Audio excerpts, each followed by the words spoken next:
আদালতের সামনে দাঁড়ায় গেছেন। আদালতের বিচারপতি সাইয়েদনা ওমর ফারুককে দেখা মাত্রই সামনে দাঁড় হয়ে বলছেন, আমিরুল মুমিনিন সালামুন আলাইকুম, আপনাকে সালাম দিচ্ছি। আপনি কেন এই জায়গায় আসছেন? কি সমস্যা আপনার বলুন, কি সমাধান করতে হবে? তিনি বলছেন, বিচারক, তোমার বিচারের চেয়ারে বসে সুষ্ঠু বিচার করো। এই ঘোড়াওয়ালা আমাকে ধরে নিয়ে আসছে বিচার চাওয়ার জন্য। কি হয়েছে? ঘোড়াটা আমি নিয়েছি তার কাছ থেকে, অসুস্থ ঘোড়া, সে আমাকে দিয়েছে, টাকা ফেরত দেয় না।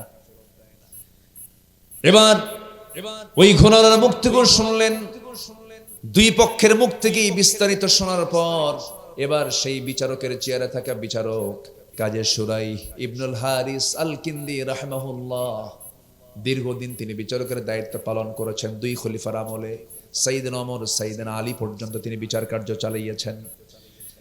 দুইজনের কথা শোনার পরে এবার বলছেন, আমিরুল মুমিনিন, আপনি আমারও খলিফা, ওই ঘোড়াওয়ালার খলিফাতুল মুসলিমিন, আপনি গোটা রাষ্ট্রের আপনি প্রধান ব্যক্তি, কিন্তু আজকে যে বিচারের বিষয়টা আপনি জানতে এসেছেন, রায়টা নিতে এসেছেন, এই রায়টা আজকে আপনার পক্ষে যাবে না, ওই ঘোড়াওয়ালার পক্ষে রায়টা চলে যাবে। সুবহানাল্লাহ বলবেন না? ওমর ফারুক বলছেন, বিচারক একটু বুঝায় দাও। এবার তিনি বলছেন, আপনি আমার সামনে যে কথা বলছেন, আমি আপনার সামনে কথা বলছি, আপনি যে বাড়ি পর্যন্ত সুস্থভাবে ফিরতে পারবেন তার কোনো গ্যারান্টি আছে নাকি? না, গ্যারান্টি নাই। অসুস্থ যে কোনো মুহূর্তে হতে পারে। আপনি সুস্থ ঘোড়া বুঝে নিয়েছেন, সেই ঘোড়াটা আপনার মালিকানায় আসার পর অসুস্থ হয়ে পড়েছে, এই দায় তো আপনি ঘোড়াওয়ালাকে দিতে পারেন না, ঘোড়া বিক্রেতাকে দিতে পারেন না, সম্পূর্ণ দায় আপনার, লাভ লস আপনার। ওমর ফারুক মুস্কি হাসি মেরে আস্তে করে সেখান থেকে আদালত প্রাঙ্গণ ত্যাগ করে বাড়িতে আসলেন। পরের দিন মজলিসে শুরার বৈঠকে সকল ব্যক্তিদেরকে সাক্ষী রেখে বললেন, আমি ওই বিচারককে চিফ জাস্টিস, প্রধান বিচারপতির চেয়ার দিয়ে দিলাম। যেরকম সুবহানাল্লাহ, আইন সবার জন্য সমান। এই ওমর ফারুক বিচার করতেন, নিজের সন্তানকে বাদ দেন নাই, নিজের সন্তানকে বিচার করেছেন, নিজের সন্তানকে বেত্রাঘাত করেছেন। ঘটনা আছে না নাই? ওমর ফারুক রাদিয়াল্লাহু তাআলা আনহু কি সুন্দর করে সুষ্ঠু বিচার তিনি করেছেন। আমার ভাইয়েরা, সেই জন্য আসুন না আমরা মুনাফিকি বাদ দিয়ে দেব, শিরকের কাজ বাদ দিয়ে দেব, মুনাফিকি করা যাবে না। নাম্বার 2 হলো মুনাফিকি। আল্লাহ রাব্বুল আলামিন বলছেন, ইন্নাল মুনাফিকিনা ফিদ দারকিল আসফালি মিনান নার ওয়ালা তাজিদ লাহুম নাসীরা। নিঃসন্দেহে মুনাফিকেরা জাহান্নামের সবচেয়ে নিম্ন দেশে তার অবস্থান করবে, তাদের জন্য কোনো সাহায্যকারী থাকবে না।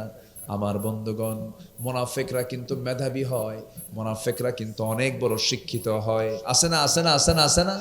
প্রচুর জ্ঞান থাকার পরও মুনাফিকি করে। এই সমস্ত আচরণগুলো যাদের মধ্যে থাকবে, আল্লাহ রাব্বুল আলামিন বলছেন সবচেয়ে বেশি শাস্তি মুনাফিকদেরকে দেওয়া হবে। মুনাফিকদের চরিত্র 1 নম্বর হলো, ইন্নাল মুনাফিকিনা লাকাযিবুন।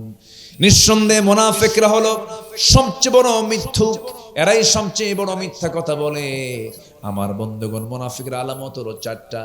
কথা বললে মিথ্যা বলে, ওয়াদা করলে ভঙ্গ করে, এরপরে আমানত রাখলে পরে আমানতের খেয়ানত করে। নাম্বার 4 হলো কথায় সারতে না পারলে মুখ থেকে আজে বাজে বেহুদা কথা বলে। এগুলো হচ্ছে মুনাফিকের লক্ষণ। মিলে গেলে চেঞ্জ করে নিতে হবে, স্বভাবগুলোর পরিবর্তন না হলে বড় বেকায়দা হয়ে যাবে। আমার বন্ধুগণ, আমার জিহ্বা দিয়ে আমি যা বলবো আল্লাহ তাই কবুল করবেন, শুধু শর্ত হলো জিহ্বা থেকে মিথ্যা বাদ দিতে হবে। মিথ্যা বাদ দেব, সবাই রাজি আছেন নাকি বলুন তো? জাতিগতভাবে আমার দেশের মানুষ সত্যবাদী বেশি না মিথ্যাবাদী বেশি? এত মিথ্যা কথা কয়, একদম খাড়ার উপরে মিথ্যা কথা। আপনি আছেন কই? জাহান্নামের চৌরাস্তা। কোন ঠিক ঠিকানা নেই, কিভাবে মিথ্যা কথাগুলো বলে, একদম অবলীলায় বলে ফেলে মিথ্যা কথা। বলেন তো, একজন ব্যক্তির জীবনে কৌতুক করে মিথ্যা বলেননি যিনি? কে? মুহাম্মদ সাল্লাল্লাহু। তিনি কি রাজনীতি করেন নাই? তিনি কি দেশ চালান নাই? তিনি কি শাসন করেন নাই? তিনি কি বিচার করেন নাই? তাহলে মিথ্যা না বলে রাজনীতি করা যায়, মিথ্যা না বলে দেশ শাসন করা যায়, মিথ্যা না বলে ব্যাংক চালানো যায়, মিথ্যা না বলে সবকিছু করা যায়।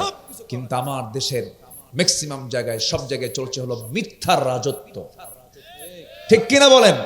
পলিটিক্স, শব্দটাকে মিথ্যা দিয়ে সাজানো হয়েছে। পলিটিক্সের যদি ব্যাখ্যায় যাই, পলিটিক্সের ব্যাখ্যা যদি এনসাইক্লোপিডিয়া অফ ব্রিটানিকা যদি আমরা যাই, অর্থ হলো যে কোনো মূল্যে তার প্রতিপক্ষকে হারানো। যে কোনো মূল্যে মানে কি? এর মধ্যে অবশ্যই মিথ্যা আছে না নাই? আসতে বলবেন না আছে না নাই? এই প্রচলিত পলিটিক্সকে রাসূল আস্তে করে নিক্ষিপ্ত করে আদর্শ সত্যের রাজনীতি উপহার দিয়েছেন মুহাম্মদ সাল্লাল্লাহু আলাইহি ওয়াসাল্লাম। 12.5 লক্ষ বর্গমাইলের তিনি রাষ্ট্রপ্রধান ছিলেন, মিথ্যা কথা ছাড়াই। আল্লাহু আকবার বলে। মিথ্যা কথা মানে মুনাফিকি। মিথ্যা কথা মানে কি? মুনাফিকি। চিন্তা করো যে একটা অনিসলামী দল কখনো বলতে পারে? বিগত প্রাইম মিনিস্টার বলেছিলেন যে আগামী নির্বাচনে নির্বাচিত হলে মদিনার সনদে দেশ চালাবো। এটা কোনো কথা? নির্বাচন আসলে পরে এই সমস্ত কথাগুলো শুধু মুনাফিকদের মতো মুখ থেকে বের হয়। আসলেই মদিনার সনদে দেশ চালাবো। মদিনার সনদে দেশ চালায় নাই, মোদির সনদে দেশ চালিয়েছে। মুনাফিকি বাদ দেব। রাজি আছেন তো ইনশাআল্লাহ? আচ্ছা, নাম্বার 3 অহংকার। নাম্বার 3 কি বলেন? অহংকার। অহংকার করবেন একদম শেষ হয়ে যাবে। রাজাকারের নাতিপুতিরা চাকরি নেবে, মনে আছে আপনাদের? মনে আছে? মনে আছে? কথাবার্তার ভাব দেখে মনে হয় কি জানেন? উনি দেশের মালিক আর আমরা তার কর্মচারী। অহংকার চূর্ণ করে দিয়েছেন তিনি। কে? কে চূর্ণ করে দিয়েছেন? অহংকার করা যাবে না। অহংকার করবেন যখন দেখবেন কোন ব্যক্তির মধ্যে অহংকার ঢুকেছে, ভাববেন যে ওর হায়াত শেষ, ওর যে কোনো মুহূর্তে একটা পদস্খলন হবে, শেষ হয়ে যাবে সে।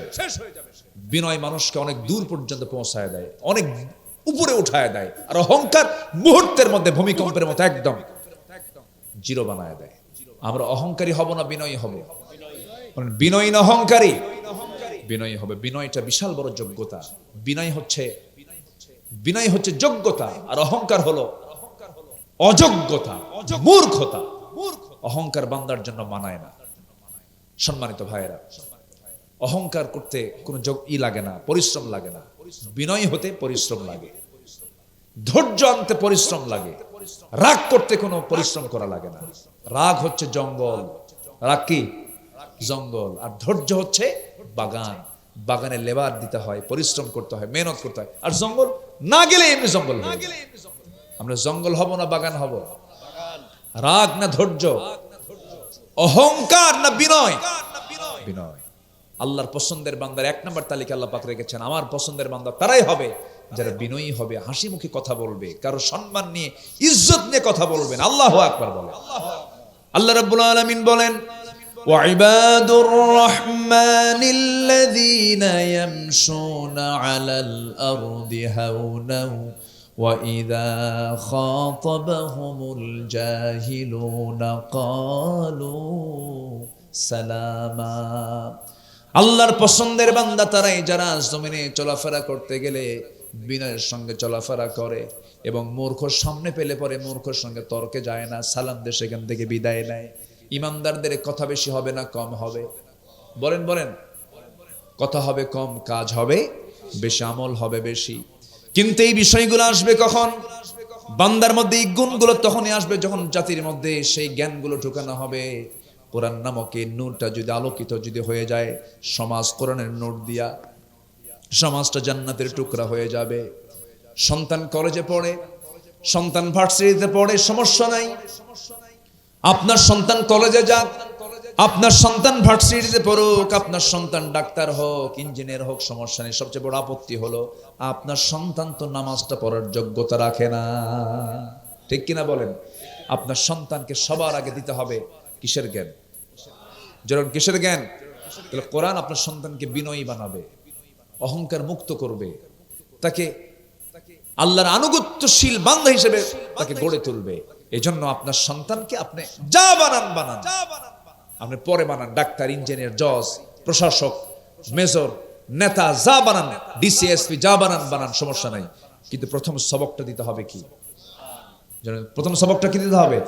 প্রাইমারি স্টেজে কোরআনটা দিতে হবে। কোরআনের সাধারণ যে জ্ঞান, প্রাইমারি যে ধ্যান ধারণা, এটা ঢুকায় দিতে হবে। কিন্তু এটা তো করে নাই। এই 54 বছরে যত বিসিএস ভাইভা পরীক্ষা হয়েছে, প্রত্যেকটা ভাইভাতে যদি এমন শর্ত জড়িয়ে দেওয়া হতো যে ভাইভা বোর্ডে একজন মুসলিম শিক্ষার্থীকে পরীক্ষার্থীকে তাকে কোরআন কারীমের যে কোনো পৃষ্ঠা থেকে এক পৃষ্ঠা সহিত তেলাওয়াত শোনাবো। এই জাতির নেতৃত্বের চরিত্রের পরিবর্তন হয়ে যাবে। প্রত্যেকটা বিশেষ ক্যাডারকে যদি এরকম কন্ডিশন দেওয়া হতো, বুখারী শরীফের এত অধ্যায় থেকে এত অধ্যায় পর্যন্ত এখান থেকে 4-5টা হাদিসের প্রশ্ন করা হবে, যদি কন্ডিশন করে দেওয়া হতো ভাইবা বোর্ডে কোরআন কারীমের 3 নাম্বার থেকে 6 নাম্বার পারার যে কোনো একটা সূরা থেকে তাকে প্রশ্ন করা হবে। বলেন, যারা দেশ চালায়, প্রশাসক যারা, তাদের মধ্যে যদি এই জ্ঞানটা যদি থাকতো, অন্তত আমার দেশ থেকে সম্পদগুলো, টাকাগুলো লোপাট হতো না। আমার কথায় মনে রাগ করতেছেন আপনারা? মূল পরিবর্তন করতে, মূল গোড়াটাকে চেঞ্জ করে দিতে হবে। একদম সম্পূর্ণ মানে জাহেলিয়াতের লেভেলে আমরা চলে গেছি। আমার দেশটা এত নোংরা হয়ে গেছে যে মানুষের চিন্তা চেতনার পচন এমন ভাবে ধরেছে, একটা যুবকের চেহারার দিকে তাকালে মনে হয় না একটা মুসলিম যুবক। মাথার চুল দেখছেন এখন? মাথার চুলের সাইজ দেখলে মানে এই দিকে চুল নাই, পিছনেও চুল নাই, মাথার উপরে গোল করে সেন্ট মার্টিন দি। কে পাইছো কোথায়? হুজুর বুঝবেন না। কি, কার মডেল? কে মেসি। তুমি কি নেইমার? দেখছেন? মুসলমানের চরিত্র হচ্ছে মেসি, নেইমার। তুমি কি কুত্তা? যেরকম নাউজুবিল্লাহ। এগুলো কেন? নতুন প্যান্ট কিনে আনে, নতুন প্যান্ট হাঁটু ফাটা। আমি কি ভুল বলতেছি? এগুলো কি ফাটা প্যান্ট, হাঁটু ফাটা প্যান্ট কিনে আনে 8,000 টাকা দাম, আর ভালো প্যান্টের দাম 800 টাকা। ভালো প্যান্টের দাম কত? যেটা ফাটা না সেটার দাম কত? 800। আর যেটা ফাটা প্যান্ট তার দাম কত? 8,000। কি রুচি হলো? প্যান্ট একখান পরে এত নিচে পড়ে, নাভির উপরে প্যান্ট পরা এটা ওয়াজিব। তাছাড়া সতর তরক হয়ে যাবে। নাভির উপরে তো দূরের কথা, নাভির এত নিচে প্যান্ট পরে, সীমান্ত বর্ডার। কি আমি কি ভুল বলতেছি? আমি মসজিদে ঢুকছি একদিন নামাজ পড়তে, সুন্নত পড়বো, এক ছেলে দেখি নামাজ শুরু করছে এরকম প্যান্ট পরিয়া। তাও তো মানে এরকম নড়াচড়া করে, মানে ঢোল ঢোল, মানে কেমন সাইজের এক প্যান্ট, ঢোলে মানে খুঁজে পাওয়া যায় না। আচ্ছা, নামাজে দাঁড়াইছে, শার্ট একখান ছোট, প্যান্টও ছোট। রুকুতে যখন গেল তখন দেখি রুকুর ঠেলায় শার্ট উপরে, প্যান্ট নিছে, মাঝখানে নাই। তো ভাবলাম এই তো রুকু, সেজদায় যে কি হবে আল্লাহ জানে। সেজদায় যখন গেছে তখন দেখি প্যান্ট খুলে আন্ডার প্যান্ট বেরিয়েছে। এগুলো কোন পোশাক? আমি কি ভুল বলতেছি ভাই? বলেন দেখি, এগুলো কেন? তুমি পুরুষ, তোমার কানে দুল কেন? তোমার হাতে কেন বালা? তোমার বালা কেন পড়তে হবে? হাতে বালা, কানে দুল, কোমরে বেল্টের তালা, এগুলো ডিজাইন পাইছো কোথায়? এগুলো সব বিজাতীয়, ইসলামের কোন কালচার এগুলো নয়। এগুলো বাদ দিয়ে দিবা। স্মার্টফোনের ব্যবহার থেকে দূরে থাকার চেষ্টা করবা। স্মার্টফোন তোমাকে ধ্বংস করে দেয়। গাঁজা, ইয়াবা, আফিম, হেরোইন যত ক্ষতিকর, তার চেয়ে বড় ক্ষতিকর আজকে হয়ে গেছে স্মার্টফোন। বাদ দিয়ে দাও। এত লাইন খুঁজো না। দেখেন না কত Line, Messenger, imo, Line, Viber, WhatsApp, Twitter, Instagram, Kurigram. এগুলো বাদ দাও, এগুলো করা যাবে না। লাইন খুঁজতে হবে কার? আস্তে লাইন খুঁজতে হবে কার? আল্লাহর লাইন খুঁজতে হবে। যুবকরা মন খারাপ করতেছে মনে হয়, হুজুর আপনি এত রাগলেন কেন? বাবা রাগি নাই বাবা, এগুলো বাদ দিয়ে দাও। এই মোবাইল যে কত সংসার আগুন ধরায় দিছে, কার বউ কে নিয়ে শুয়ে থাকে? আমি কি ভুল বলতেছি? ভুল বলতেছি? এই মোবাইল সব শেষ করে দিল, দরকার নাই। তুমি যদি মোবাইল চালাতে পারো চালাবা, তোমাকে যদি মোবাইল উল্টা চালায় তাহলে তোমার শেষ, তোমার ব্যবহার করা যাবে না। খুব সাবধান। আমাদেরকে যদি কেউ প্রশ্ন করে আমরা এরকম উত্তর দিই, মোবাইল যদি আপনি চালান চালাতে পারবেন, কিন্তু মোবাইল যদি উল্টা আপনাকে চালায় তাহলে আপনি শেষ হয়ে যাবেন। দরকার নাই। চুয়াডাঙ্গা গেছে মাহফিলে, এক মুরব্বী এসে আমার কাছে দোয়া চাচ্ছে, হুজুর আমার মেয়েকে ঠাকুরগা বিয়ে দিলাম, একটু দোয়া করেন। এত দূরে মেয়ে বিয়ে দিলেন কেমনে? হ্যাঁ, আপনি এটা পাইছেন কোথায়? এত দূরে বিয়ে দিলেন আপনি, এটার ঘটক কে? হুজুর মোবাইল। কি কথা কি বুঝতেছেন? ওই যে মোবাইল তো বলে দিচ্ছে, দূরত্ব যতই হোক কাছে থাকুন, চলে উঠুন আপন শক্তিতে। আকাম কুকাম বাদ দিতে হবে। যুবকরা চরিত্রকে সুন্দর করো। চরিত্রের চাইতে বড় সম্পদ পৃথিবীতে কিচ্ছু নাই। চরিত্র সুন্দর করো। বিবাহ পূর্ব কোনো অবৈধ রিলেশন করবা না। আব্বা আম্মাকে না জেনে কোনো সিদ্ধান্তে যাবা না। আব্বা আম্মাকে বলবা আব্বা বিয়ে করায় দাও, সুন্দর করে বলবা, সুন্দর চরিত্র নিয়ে থাকবা, দেখবা তোমার চাইতে সুখী মানুষ পৃথিবী তার দুইটা খুঁজে পাবা না। চরিত্র সুন্দর থাকলে সুখী মানুষ। আল্লাহ রাব্বুল আলামিন তার রবের, আমার রবের কাবা যখন ভাঙতে এসেছিল, ইয়েমেনের বাদশাহ যখন কাবা ভাঙতে এসেছিল, আব্রাহা সে বলল আমার দেশে কাবা বানাবো, ওই কাবা ভেঙে আসবো। আল্লাহ রাব্বুল আলামিন এমন সুন্দর ব্যবস্থাপনা করলেন, কাবার মালিক এটাকে হেফাজত করলেন। হেফাজত করার জন্য এক ঝাঁক আবাবিল নামক যুদ্ধ বিমান পাঠায়া দিলেন। প্যাসেঞ্জার ছিল না সেই বিমানে, শুধুমাত্র দুটো করে বোমা ছিল। সেই বিমানটার নাম হলো আবাবিল, বোমাটার নাম হলো সিজ্জিল। সেই বোমা উপর থেকে নিক্ষেপ করে চাঁদেরকে চিবানো ভসির ন্যায় নাস্তানাবুদ করে দিয়েছেন। জোরে কোন সুবহানাল্লাহ। কোরআনে আছে সাধারণ বিমানের কথা না, যুদ্ধ বিমানের কথা।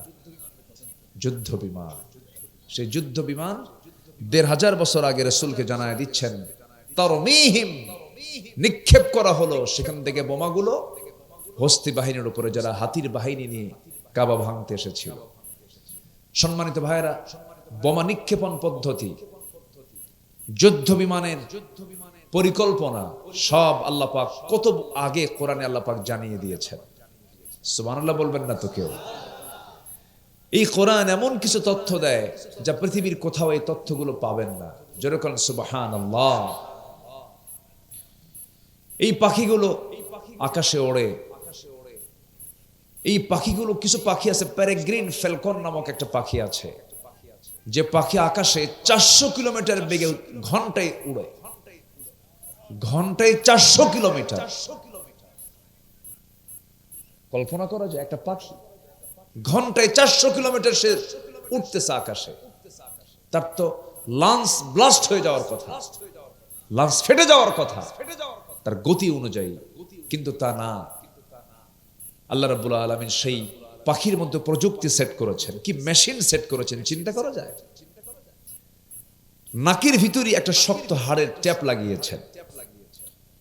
হাড়ের ট্যাপটা এমন ভাবে লাগানো হয়েছে, প্রচন্ড বাতাসের যে ধাক্কাটা আগে ট্যাপে লাগে, এরপরে বাতাসের গতি থেমে গেল, এরপর বাতাসটা আস্তে করে লাঞ্চে ঢুকে আবার বের হয়ে যায়। ঠিক এই হাড়ের যে ট্যাপ লাগানো প্রযুক্তি, এটা আধুনিক বিমানের ভিতরে আজ বিজ্ঞানীরা ঢুকায় দিয়েছে। পাখি থেকে নিয়ে বিমানে ঢুকানো হয়েছে। এখন তো বলুন, বিমান থেকে পাখি না পাখি থেকে বিমান? পাখি থেকে। প্রযুক্তি কার? আসতে কয় প্রযুক্তি কার? আমার বন্ধুগণ, এরকম করে অসংখ্য পাখিগুলোকে আল্লাহ রাব্বুল আলামিন এত সুন্দর করে সব সিস্টেম গুলো করে দিয়েছেন। এরকম করে বহু সৃষ্টির দিকে যখন তাকাবো, আপনা আপনি মুখ থেকে বের হবে আলহামদুলিল্লাহি রাব্বিল আলামিন। সবাই বলুন আলহামদুলিল্লাহি রাব্বিল আলামিন আর রাহমানির রহিম مالك يوم الدين إياك نعبد وإياك نستعين اهدنا الصراط المستقيم صراط الذين أنعمت عليهم غير المغضوب عليهم ولا الضالين। জোরে বলুন আমিন। সূরার নাম কি? না আলহামদু। অনেকে কিন্তু ফাতিহা পারে না, আলহামদু পারে। অনেকে সূরা ইখলাস পারে না। হুজুর আমি কুলহু পারি। কুলহু যার নাম, ইখলাসও তার নাম। এই দুটো সূরার নামটা ওই সূরা থেকে নেওয়া হয়নি। আর বাকি বাকারা যান, আনতাযবাহু বাকারা, আলে ইমরান যান, ওয়া আলা ইমরান আলাল আলামিন। এরপর আপনি কি বলে সূরা ইউসুফে যান, আল্লাহ পাক সেই সূরার মধ্যে ইউসুফ নামটা ঢুকায় দিয়েছেন। ইদ ক্বালা ইউসুফু লিআবিহি। ইব্রাহিমে চলে যান, সূরা ইব্রাহিম, আল্লাহ রাব্বুল আলামিন ইব্রাহিমের নামটা দিয়ে ওখান থেকে নামকরণ করেছেন। সূরা নাস, কুল আউযু বিরাব্বিন নাস, ফালাক, কুল আউযু বিরাব্বিল ফালাক। এরপর কাফিরুন, কুল ইয়া আইয়ুহাল কাফিরুন, মুমিনুন, ক্বাদ আফলাহাল মুমিনুন। সব সূরাতে আল্লাহ পাক নামকরণ করেছেন, সংশ্লিষ্ট সূরা থেকে একটা শব্দ বের করে সূরার নামকরণ করেছেন। কিন্তু এই দুটো সূরা ইখলাস এবং সূরা ফাতিহার নামটা আল্লাহ তাআলা এক্সট্রা করে দিয়েছেন এবং এটার এক্সট্রা মর্যাদাও দিয়েছেন। জোরে কোন সুবহানাল্লাহ। যত রোগ পৃথিবীতে আছে সব রোগের ঔষধ সূরা ফাতিহা। হুজুররা খুব চালাক, বুঝলেন, আস্তে আস্তে কয়। ফু দিতে গেলে হুজুর একটু ফু দিয়ে দেন তো, এত আস্তে বলে যেন না টের পায়। টের পাইলে তার আসবেই না, বুঝলেন না। যা কয় সব সূরা ফাতিহা। কি বলে? সূরা ফাতিহা। এই জন্য আমরা অন্যের উপর এত ডিপেন্ডেন্ট হব না। নিজের অসুখ, নিজের সমস্যা, নিজের রোগ, এটার জন্য নিজেই দম দেব, নিজেই ফোঁ দেব। এবং আমার জন্য কে যথেষ্ট? আল্লাহ যথেষ্ট। হুজুররা বেশি চালাক তো, এই জন্য কয় না। আজকে ফাঁস করে দিলাম। কি রাগ করলেন নাকি আপনারা? যা, সব সূরা ফাতিহা। সূরা ফাতিহা বেশি করে পড়বো। জোরে বলি ইনশাআল্লাহ। যখনই চুপচাপ থাকবো সূরা ফাতিহা পড়বো, আর যখন সুযোগ পাবো সূরা ইখলাস 3 বার পড়বো। গোটা কোরআন শোনার, গোটা কোরআন খতমের সব আল্লাহ পাক তার আমলনামায় দিয়ে দিবে। এই জন্য সূরার নামটা আল্লাহ পাক এক্সট্রা করে, ভিন্ন করে এটার নাম দিয়েছেন। বিশাল দাম এই সূরার, সূরা ইখলাস। এক সাহাবী সব ওয়াক্তে সূরা ইখলাস পড়ে। এক সাহাবীরা সব রিপোর্ট করলেন, ইয়া রাসূলুল্লাহ, এমন এক ইমাম পেয়েছি আমরা সূরা ইখলাস ছাড়া কোনো সূরাই বলে না। বলেন তো, আপনার মসজিদ ইমাম যদি সূরা ইখলাস সবসময় পড়ে, আপনি মানবেন? বলবেন যে এই সূরা হুজুরের কি এই সূরাই মুখস্থ নাকি? কিন্তু উনি যে এই সূরাটা বারবার পড়তেন, না জানার কারণে নয়, মর্যাদার কারণে পড়তেন। আমার নবীজি জিজ্ঞাসা করছেন, সাহাবী, তোমার বিরুদ্ধে রিপোর্ট হয়েছে তুমি নাকি একই সূরা বারবার পড়ো। তিনি বলছেন, যখন নামাজে দাঁড়াই আমি এই সূরা ছাড়া বরকতের সূরা আমি অন্য আর দেখতে পাই না, কারণ এই সূরা 3 বার পড়লে কোরআন খতমের সওয়াব পাওয়া যায়। জোরে বলে সুবহানাল্লাহ। আমাদের দুনিয়াতে থাকার উদ্দেশ্য কি জানেন? সওয়াবগুলো লুটে পেটে নেওয়া। সওয়াবগুলো কি? লুটে পেটে নেওয়া। সামনে একটা মাস আসতেছে, আল্লাহুম্মা বারিক লানা ফি রজব ওয়া শাবান ওয়া বাল্লিগনা রমাদান। আল্লাহ তুমি আমাকে রজব শাবানের বরকত দাও, রমজান পর্যন্ত আমার হায়াত বাড়ায়া দাও। রমজান মাস হচ্ছে সওয়াবের মৌসুমের মাস। আমার দেশে ফল ফলাদির মৌসুম কোন মাস বলেন? জ্যৈষ্ঠ মাস। হ্যাঁ, তাই না? হ্যাঁ, জ্যৈষ্ঠী মাস। জ্যৈষ্ঠী মানে কি? মানে রসালো মাস। এই মাসে সব রস আল্লাহ পাক ফলের মধ্যে ঢুকায় দেন। তো ফল ফলাদির মৌসুম যেমন জ্যৈষ্ঠ মাস, সব লুটে বেটার মাস মৌসুম হচ্ছে রমজান মাস। আল্লাহ যেন রমজানের সকল, এই রমজানের মধ্য দিয়ে যেন আল্লাহ পাক আমাদেরকে মাসুম যেন বানায় নেন। আল্লাহ কবুল করুন। জোরে বলি আমিন। কিন্তু সমস্যা হলো রমজান মাসে ভালোই থাকে, কি ঈদের দিন 3 বোতল মদ খেয়ে শীত হয়ে পড়ে থাকে। কি আছে না নাই? মানে এমন রমজান মাসে এমন সুবিশাব হয় যে ফেরেশতা ফেল। এক গ্রুপ চলে যায় মক্কায় মদিনায়, বাস কান্দা কুন্দা হুজুরকে বল, হুজুর আপনি এমন দোয়া করবেন, এমন ভাবে হুজুর কানবেন যেন চোখের পানি বের হতে বাধ্য। দোয়াটা কইরা পরের দিন 3 দিন হুঁশ নাই মদ খায়া। এটার নাম ইবাদত নয়। ইবাদত হবে 1 মাস না সারা বছর। নামাজ হবে 1 দিন না 7 দিন। নামাজ হবে 1 বার না 5 বার। 5 বার। আল্লাহ পাক অনুগত বান্দা হওয়ার তৌফিক দান করুন। জোরে বলি আমিন। আরো জোরে আমিন। সমস্ত প্রাণী জিকির করে কার? বলেন, সমস্ত প্রাণী জিকির করে কার? আমার আল্লাহ কি শুধু আমার রব না সবার রব? এই যে ছোট্ট ছোট্ট পোকা, এই যে পোকাগুলো, এই যে পোকা আমার সামনে যে ঘুরতেছে ছোট ছোট, এর মধ্যে হার্ড আছে না? আস্তে আছে না? হার্ড ওজন কয় কেজি? কোন কেজি টেজি আছে?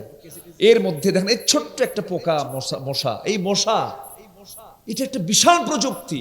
এই মশার চোখ থেকে এই ক্যামেরা তৈরি হয়েছে, যে ক্যামেরা, ড্রোন ক্যামেরা সব মশা থেকে তৈরি হয়েছে। সুবহানাল্লাহ বললেন না আপনারা? মশার চোখ কিন্তু মারাত্মক। ও চতুর্দিকে তাকাতে পারে। ও যখন আপনার শরীরে বসতে নেয়, আমার কথা কি বিরক্ত হচ্ছেন নাকি আপনারা? কারো কোনো কষ্ট নাই তো? মশা যখন কারো শরীরে পড়ে, আচ্ছা বলেন তো, আমার দেহ থেকে রক্ত নেওয়া কি সহজ? আপনি নিতে পারবেন সহজে? আপনার অভিজ্ঞতা নেই, আপনি তো নিলে আমি তো মরে যাব, আমার তো অবস্থা খারাপ হয়ে যাবে। এমন কি ভালো প্যাথোলজিস্টকে এই রক্ত নিতে গেলে কত টেনশন করে, কত কি করে ভেইন খুঁজতে হয়। আর মোটা মানুষের তো কোনো কথাই না, রক্ত খুঁজেই পাওয়া যায় না। খুঁজে খুঁজে বের করে, তাও মিস হয়, সে রক্ত বের করতে হয়। আর একটা মশা শুধু বসলো, কি প্রযুক্তি ব্যবহার করে আপনিও টের পান না। কি কথা কি বুঝতেছেন? সুন্দর করে বসে, ওই যে মুখের যে সুরটা আছে, সামনের যে অংশটা, এটা চিকন সূক্ষ্ম হলেও এর মধ্যে আবার 6টা ভাগ আছে। কয়টা ভাগ? 6টা ভাগ। 6টার 6টা কাজ। প্রথম 2টা দিয়ে করে কি? আগে আমার আপনার চামড়া নামক এই দেহের উপরে বসার পরে করে কি? চামড়াটা ফেড়ে ফেলে দেয়। চামড়া ফেড়ে ফেলার পরে পরের 2টা অংশ দিয়ে ব্লাড ভেসেল খুঁজতে থাকে, রক্তের ভেসেল খুঁজে খুঁজে খুঁজে বের করে পঞ্চম অংশটুকু দিয়া করে কি? আস্তে করে কেমিক্যাল নিঃসরণ করে সেখানে চতুর্দিকে অ্যানেস্থেসিয়া করে। যারা মেডিকেলে পড়েন তারা বুঝবেন, অ্যানেস্থেসিয়া মানে অজ্ঞান করে নেয়। চতুর্দিকে অজ্ঞান করে নিয়ে অবশ করে নেওয়ার পরে 6তম অংশ দিয়া আস্তে করে সে তার হুলটা বসায় দিয়ে আস্তে করে সে নিতে থাকে। আবার চতুর্দিকে তাকায় দেখে ড্রোন ক্যামেরা দিয়া সলিমুদ্দিন কোন দিকে নজর দেয়। কেউ তো সুবহানাল্লাহ বললেন না। সূক্ষ্ম করে সেখান থেকে তুলে নিয়ে চলে গেল, পরিমাণ মতো নিয়ে চলে গেল। 10 মিনিট 15 মিনিট আপনি টের পেলেন না। ওই যে কেমিক্যাল দিয়েছে, ওই যে নিঃসরণ করেছে, যে অ্যানেস্থেসিয়া করার জন্য, তার মেয়াদ শেষ। 15 মিনিট পর চুলকায় কেন? চুলকায় কেন? একটু ফুলে উঠলো, ঘটনা ঘটায় ফেলছে। মশা কামড় দিয়ে চলে গেছে। এই মশা এত সূক্ষ্মভাবে আমার আপনার দেহের মধ্যে পড়েছে। এই মশাকে রিসার্চ করে, সুরকে রিসার্চ করে আজকে মস্কিউটো ইন্সপায়ার্ড নিডলস তৈরি হয়েছে। যেরকম সুবহানাল্লাহ, তার নামই দিয়েছে মস্কিউটো ইন্সপায়ার্ড সিরিঞ্জ তৈরি হয়েছে। প্রযুক্তির বিশাল কিছু একটা ছোট্ট প্রাণীর মধ্যে আল্লাহ পাক রেখে দিয়েছে। রাতের বেলা ঘুমে পড়ে এই শীতের মধ্যে মশা নাই। গতকাল কি তো আমি শুইছি এক জায়গায়, দেখলাম এই মশা টশা নাই, থাও মশারে টাঙায় নাই। দেখি যে কিছুক্ষণ পরই সারেগামা পাধানিসা। কি কথা কি বুঝতেছেন? নাকের কাছে কানের কাছে সে এমন গান গায়, ঘুম হওয়া কঠিন। সে আপনাকে খুঁজে পেল কেমনে? আপনি দেখলেন না, আপনি আলো দিয়েও দেখতে পেলেন না, সে আপনাকে অন্ধকারে খুঁজে নিল কেমনে? খুঁজে নেওয়ার কারণ হলো প্রত্যেকটা মশাকে আল্লাহ পাক এত ঘ্রাণ শক্তি দিয়েছেন যে 75 ফুট দূর থেকে টের পায় এখানে কোন সলিমুদ্দিন শুয়ে আছে। যেরকম সুবহানাল্লাহ। কোন প্রাণী? নাম কি? একটা মশা। আমার বন্ধুগণ, এই যে আওয়াজটা করে ভন ভন ভন ভন যে আওয়াজটা হয়, এই আওয়াজটা কিন্তু তার ভোকাল করার আওয়াজ নয়, কণ্ঠের আওয়াজ নয়, এটা হচ্ছে তার পাখার আওয়াজ। বিজ্ঞান বলছে আল্লাহ রাব্বুল আলামিন ওই মশার দেহের ভিতরে এমন মেশিন সেট করে দিয়েছেন, প্রত্যেকটা সেকেন্ডে একটা মশা 400 থেকে 500 বার তার পাখাটা ঝাপটান মারে। চিৎকার মেরে বলুন সুবহানাল্লাহ। প্রতি সেকেন্ডে 400 থেকে 500 বার। আজ পর্যন্ত কোন মেশিন আবিষ্কার হয় নাই যা মশার গায়ে যে মেশিন লাগানো আছে এমন মেশিন কেউ তৈরি করতে পারে নাই। আল্লাহ পাক এই কথা বললেন 1500 বছর আগে, ইন্নাল্লাহা লা ইস্তাহি আন ইয়াদরিবা মাসালান মা বাউদাতান ফামা ফাওকাহা। আল্লাহ তাআলা এই মশার উদাহরণ দিয়েছেন আজ থেকে 1500 বছর আগে। ফামাল্লাযীনা আমানু ফায়ালামুনা আন্নাহু লাহাক্কু মির রাব্বিহিম। আল্লাহু আকবার। সম্মানিত ভাইরা, আল্লাহ আমাকে বেশি ভালোবাসেন, আমি আল্লাহকে বেশি ভালোবাসি। অনেকে চিন্তায় আছে, হুজুর আমার তো ছেলে সন্তান নাই, খালি 5-6টা মেয়ে হয়, আল্লাহ আমার ভালোবাসলো কেমনে? এরকম চিন্তা করতেছেন নাকি? বলেন, কি আমাকে বেশি ভালোবাসেন? বলেন না আমি আল্লাহকে বেশি ভালোবাসি। আল্লাহ আমাকে বেশি ভালোবাসেন। শুধু আমাকে না, সকল প্রাণীকে ভালোবাসেন তিনি।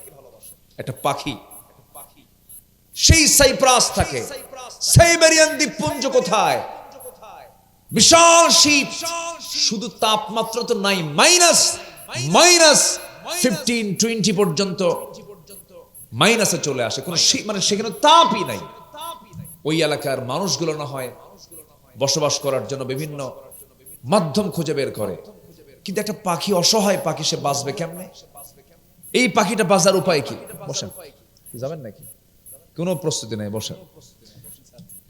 তো এই পাখিটা বাঁচবে কেমনে? ওর তো ব্লাড জমাট হয়ে সে তো মারা যাবে। আল্লাহ বলে দেন, এই পরিযায়ী পাখি, অতিথি পাখি, তুমি এই দেশে আর থাইকো না, তোমাকে বাংলাদেশ পাঠাইয়া দিলাম। কেউ তো সুবহানাল্লাহ বললেন না। কত দূর? 40,000 কিলোমিটার দূর। 40,000 কিলোমিটার দূরের একটা পাখি বাংলাদেশের হাকালুকি বিল, চলন বিল, আত্রাই নদী চিড়ে চলে গেছে যে বিলের মধ্য দিয়ে, সে চলন বিল, এই চলন বিল, হাকালুকি বিল, ওই মনপুরা, এরপরে ওই হাতিয়ার সন্দ্বীপ, আর কি বলে মহেশখালী কুতুবদিয়ার দ্বীপে গিয়ে এই অতিথি পাখিগুলো গিয়ে আশ্রয় নেয় 6 মাসের মতো করে। চলে আসে সেই সাইবেরিয়ান দ্বীপপুঞ্জ থেকে 40,000 কিলোমিটার। কোন ফ্লাইটে আসে? বিমান নাম্বার কত? হ্যাঁ, নিজস্ব ফ্লাইটে দেন। আল্লাহু আকবার বলেন, আল্লাহু আকবার। নিজস্ব ফ্লাইটে চলে আসে। আল্লাহ বলেন, পাখি তুই বাঁচবি না, তোর তো বাঁচা দরকার, তোর রক্ত জমাট বেঁধে তুই মারা যাবি, তুই বাংলাদেশে চলে যা। সুবহানাল্লাহ বলেন। আজকের বিজ্ঞান বলছে বার্ডস হেডিং গন্তব্যে পৌঁছতে শুধু সূর্যের অবস্থান, তারকা চিহ্ন, স্থলভাগের দৃষ্টান্তই নয়, এই পরিযায়ী পাখির চোখে রেটিনায় মহান রব্বুল আলামিন ক্রিপ্টোক্রম নামে এক আশ্চর্য প্রোটিন দিয়েছেন, যার সাহায্যে পৃথিবীর চৌম্বক ক্ষেত্র পর্যন্ত তারা শনাক্ত করতে পারে। সুবহানাল্লাহ। জিপিআরএস ট্র্যাকিং লাগানো, তার চোখে আল্লাহ পাক এই প্রোটিন দিয়েছেন। সেই প্রোটিন খুঁজে খুঁজে চলে আসে বাংলাদেশে, ওই লাইন দিয়ে ধরে ধরে আবার সে তার বাসায় ফিরে যায় 6 মাস পরে। কার খেলা বলেন? কার লীলা খেলা? কার লীলা খেলা? সে আল্লাহ বলছেন, বান্দা আমি তোর রব, আমি তোকে খুব ভালোবাসি, আমি তোকে কিছু দায়িত্ব দিয়ে দুনিয়াতে পাঠিয়েছি, আমার দায়িত্ব তুই পালন কর। পাখি কিন্তু জিকির করে। পাখি কি করে? জিকির করে। ওই যে আসে পাখা বেয়ে বেয়ে আসতেছে, সে সময় কি করে আল্লাহ পাক তাও বলছেন। আল্লাহ রাব্বুল আলামিন বলেন, আলাম তারা আন্নাল্লাহা ইউসাব্বিহু লাহু মান ফিস সামাওয়াতি ওয়াল আরদি ওয়াত তায়রু সাফাত কুল্লু ক্বাদ আলিমা সালাতাহু ওয়া তাসবিহাহু উলা ওয়াল্লাহু আলিমুম বিমা ইয়াফআলুন। জোরে বলুন আল্লাহু আকবার। সূরা নূর আয়াত নাম্বার 41। প্রত্যেকটা পাখিগুলো সালাত পড়ে, তাসবিহ প্রকাশ করে, কিন্তু ওয়ালাকিল্লা তাফকাহুনা তাসবিহাহুম, তাদের তাসবির ভাষা তোমরা বোঝো না। প্রত্যেক প্রাণী আল্লাহর শুকরিয়া আদায় করতে কোনো চুল পরিমাণ কৃপণতা করে না, কিন্তু বান্দার মধ্যে সবচেয়ে বড় সমস্যা, বান্দা নামাজে যায় না। মসজিদ সুন্দর কিন্তু মুসল্লি নাই। হ্যাঁ, আমি কি ভুল বলতেছি? এই যে আমি যে মসজিদে আজকে নামাজ পড়লাম, ঈশার নামাজ, উনি ইমাম ছিলেন, আমার নামাজ পড়িয়েছেন, আমি মুসল্লি ছিলাম। এখানে এসে আমি ঈশার নামাজ পড়লাম কি মনোহরপুর পশ্চিম পাড়া মসজিদে। সবচেয়ে কম মুসল্লি আমাদের মসজিদগুলোতে কোন ওয়াক্তে পাওয়া যায় বলেন? বলেন তো, বলেন বলেন, কোন ওয়াক্তে? ফজর। অথচ সবচেয়ে ফজিলতের নামাজ কোনটা বলেন? দিন শুরু হয় কোন নামাজ দিয়ে বলেন? ফজর। তাহলে দিন শুরু ফজর দিয়া, ফজিলতের নামাজ ফজর। সবচেয়ে কম মুসল্লি ফজরে। ফজরে মুসল্লি খুঁজে পাওয়া যায় না। মাঝে মাঝে 5-6টা বুড়া যায়। যখন বুড়া চাচাকে বলা হয়, চাচা আপনি আসছেন, আপনি তো মাযুর, আপনার তো নামাজ না, মসজিদে না আসলেও চলে। কে বাবা, বুড়ি মরে গেছে, বুড়ি থাকলে আমিও আসতাম না। বাস্তব তো, মানে আমাদের মানে ভাবসাব এমন যে আল্লাহকে সময় দেওয়ার সময় নাই আমাদের। ভাবটা এমন যে আমরা আল্লাহকে সময় দিতে পাই, সময় পাই না। অথচ সময়ের মালিক কে? কে সময়ের মালিক? আল্লাহ সবচেয়ে বেশি রেগে যান যখন বান্দা নামাজ না পড়ে। এই জন্য প্রত্যেক গার্ডিয়ানের উচিত সবচেয়ে বেশি রেগে যাওয়া হলো যদি সন্তান নামাজ না পড়ে। তুই আমার অধীনে থাকবি, আমি তোর বাবা, আমি তোর মা, আগে নামাজ, আগে কি নামাজ। তাহলে মসজিদ পাকা দরকার না, আগে ঈমান পাকা দরকার। মসজিদ পাকা দরকার না, আগে নামাজ পাকা দরকার। অনেকে বলে, হুজুর আমি 11টা মসজিদ বানিয়েছি, 12টা মসজিদ কমিটি আমি সভাপতি, মুখে দাড়ি নাই। আছে না নাই বলেন তো? আছে না নাই? মুখে কি নাই? 11টা মসজিদ বানাইছে, 12টা মসজিদের সভাপতি, মুখে দাঁড়িয়ে নাই, নামাজ পড়ে শুক্রবারে মিস করি না। এগুলো করা যাবে না। সবাইকে ধোকা তো দেওয়া যাবেই না। আল্লাহকে ধোকা দেওয়া যাবে? আস্তে কোন আল্লাহকে ধোকা দেওয়া যাবে? নামাজ না পড়া মানে কি? কার আইনের সীমা লঙ্ঘন করা? বলেন, কার আইনের সীমা লঙ্ঘন করা? আল্লাহর আইনের। একটু আসেন, আমার আল্লাহ কি কি অপছন্দ করেন, এই অপছন্দের একটা তালিকা আজকে আমি দিতে চাচ্ছি। আল্লাহ কি কি অপছন্দ করেন। কষ্ট হচ্ছে নাকি আপনাদের? আলোচনা চালাবো? জোরে বলি ইনশাআল্লাহ। কি থানা এটা জানো? মহাদেব। তো শুধু দেবী না, মহাদেব। কাম সারছে, দেবদের আবার রাজা মহাদেব। এইদিকে হিন্দু ভাইদের কিছু সংখ্যা আছে নওগাঁতে, নওগাঁ মেইন প্রপারেও আছে, অনেক হিন্দু ভাইরা আছেন। জি আলহামদুলিল্লাহ, ভালো। আমরা সব ভাইদের সম্মান করি, কিন্তু হিন্দু ভাইরা আমাদেরকে সম্মান করতে পারলো না। হিন্দুর যে কান্ট্রিটা ভারত, আমাদের প্রতিবেশী, কিন্তু আমাদের সাথে কি আচরণ করে জানেন? কোন গ্রামে সুন্দরী বউ, রিক্সাওয়ালা, গরিব রিক্সাওয়ালা সুন্দরী বউয়ের দিকে যেরকম গ্রামের অনেক মানুষের বদনজর থাকে, তো ঠিক আমাদের সঙ্গে আচরণ হলো গ্রামের এক সুন্দরী রিক্সাওয়ালা, মানে একটা রিক্সাওয়ালার সুন্দরী বউয়ের মতো, যার দিকে সবার বদনজর থাকে। আমাদের দিকে তাদের বদনজর খুব। তারা বাবরি মসজিদ ভেঙ্গে চুরমার করেছে, ওর আল্লাহর ঘরকে ভেঙ্গে দিয়েছে। ভারত একদিন টুকরো টুকরো হয়ে যাবে, ঠিক কিনা? টুকরো টুকরো হয়ে যাবে। আমরা অন্য ধর্মকে সম্মান করি, অন্য ধর্মের মানুষকে আমরা ইজ্জত করি, তারা নিশ্চিন্তে ব্যবসা বাণিজ্য করে। এই পার নওগাঁ, এই নওগাঁর ম্যাক্সিমাম ব্যবসায়ী, অধিকাংশ ব্যবসায়ী হিন্দু ভাইরা আছে না নাই? আছে না নাই? আমরা কি কোনোদিন কখনো কিছু করেছি? না। ইসলাম বলে না, আমরাও করি না। তারা আমার দেশে জামাই আদরের মতো আছে, কারণ আমার রাসূল বলেছেন, ঝড়ের রাতে একটা পাখি তার ছানাগুলোকে যেমন আগলে রাখে, দুই পাখা ডানা দিয়ে আস্তে করে আগলে রাখে, তোমার দায়িত্ব হচ্ছে একটা অন্য ধর্মের মানুষ তোমার যদি প্রতিবেশী হয়, তাকে তুমি এমন করে আগলিয়ে রাখবে। সুবহানাল্লাহ বলবেন না আপনি? এটার নাম ইসলাম। এটার নাম কি বলেন? ইসলাম। বোঝে না অনেকে, না বুঝে এই সমস্ত কথাগুলো বলে, ইসলাম সম্পর্কে বাজে কমেন্ট করে তারাই, যারা ইসলাম না বুঝে বলে। ইসলাম এমন কোন দিন, আমার রাসূল আবু তালেবের সঙ্গে সারা জীবন থেকেছেন এক বাড়িতে। আবু তালেব কাফের। আবু তালেব কি? কাফের ছিলেন। এক ঘরে থাকছেন না? ঈমান আনে নাই, কিন্তু এর মানে কি মানবতা নাই? কি মানবতা আছে না নাই বলেন? আমার নবী যাক ইহুদির লাশ দেখলেন, ইহুদির লাশ আসতেছে, মারা গেছে ইহুদির লাশ আসতেছে, রাসূল দাঁড়ায় গেলেন। সাহাবীরা বলছেন, ইয়া রাসূলুল্লাহ, আপনি ইহুদির লাশ দেখে দাঁড়ায় গেলেন? কে ইহুদি কি আগে বড় না সে মানুষ? মারা গেছে, আমি কেন দাঁড়াবো না? আল্লাহু আকবার বলো। এটার নাম ইসলাম। এটার নাম কি বলেন? ইসলাম। সম্মানিত ভাইরা, আল্লাহ পাক কিছু জিনিসকে অপছন্দ করেন। এই অপছন্দের কাজগুলোকে আমরা যদি বাদ দিতে পারি, তাহলে আল্লাহ আমাদের কি করবেন? অপছন্দ করবেন না পছন্দ করবেন? তাহলে আমরা যদি আল্লাহর অপছন্দনীয় কাজগুলো বাদ দিই, আল্লাহ আমাদের কি করবেন? পছন্দ। আল্লাহ যদি পছন্দ করেন একবার, তাহলে আমার কপালে কি জাহান্নাম না জান্নাত? বলেন, জাহান্নাম না জান্নাত? জান্নাত ঘটবে। অপছন্দনীয় কাজের তালিকায় আমি আজকে 17টা পয়েন্ট আমি উপস্থাপন করতে চাচ্ছি। এর মধ্যে 1 নম্বর হলো শিরিক করা যাবে না। এটা আল্লাহর কাছে খুব অপছন্দ।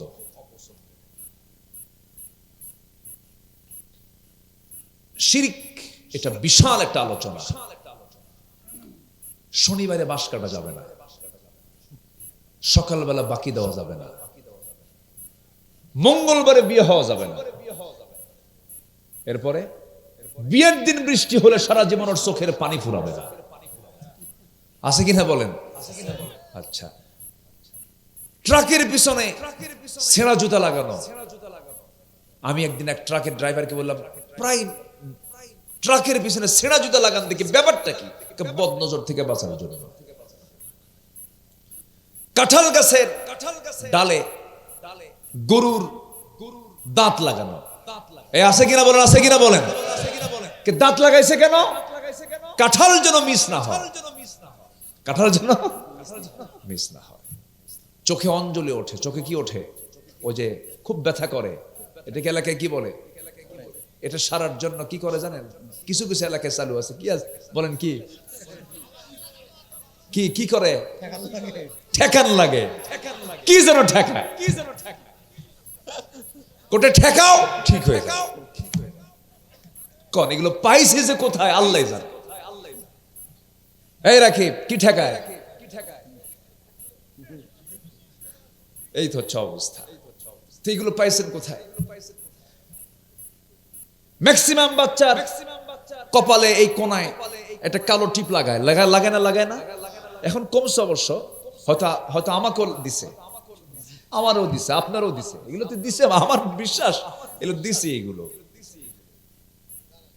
জানে না। একদিন দাদিকে বললাম, দাদি এই যে বাচ্চাদের, আমার দাদিকে বলছিলাম, আমার মনে আছে, কপালে টিপ দিছে কেন? বদনজর থেকে বাঁচার জন্য।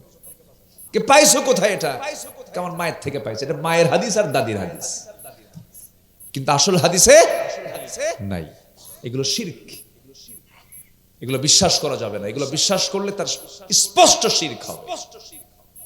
এরকম বহু কিছু আছে, এগুলোর ধারে পাশে যাব না। আরেকটা বড় শিরক হলো যারা আল্লাহর আইনকে বাদ দিয়ে দুনিয়ার আইনকে যারা বিশ্বাস করে, এই শিরক কিন্তু সবচেয়ে বড় শিরক। এই শিরক আমার দেশে আছে না নাই? একজন মুসলমান কখনো মানুষের তৈরি করা আইনকে বিশ্বাস করতে পারে না। একজন মুসলমান কখনো মানুষের দল করতে পারে না। একজন মুসলমান দল করবে কার? তার নেতা হবে একজন মুহাম্মদ সাল্লাল্লাহু আলাইহি ওয়াসাল্লাম। যদি না মানেন, আপনি শিরক করে ফেললেন। আপনার শিরকের কোনো গুনার মাফ হবে না। কার ওয়াদা এটা? কার ওয়াদা? আল্লাহর ওয়াদা। আল্লাহ রাব্বুল আলামিন বলেন, إن الله لا يغفر أن يشرك به ويغفر ما دون ذلك لمن يشاء ومن يشرك بالله فقد افترى إثما عظيما জোরে বলুন আল্লাহু আকবার। আল্লাহ সব গুনাহ মাফ করবেন। আনানাস সামা বিকরাবিল আরদিল খাতায়া, তোমার সব গুনাহ দিয়ে গোটা আকাশ ছেয়ে গেছে, কোনো সমস্যা নাই।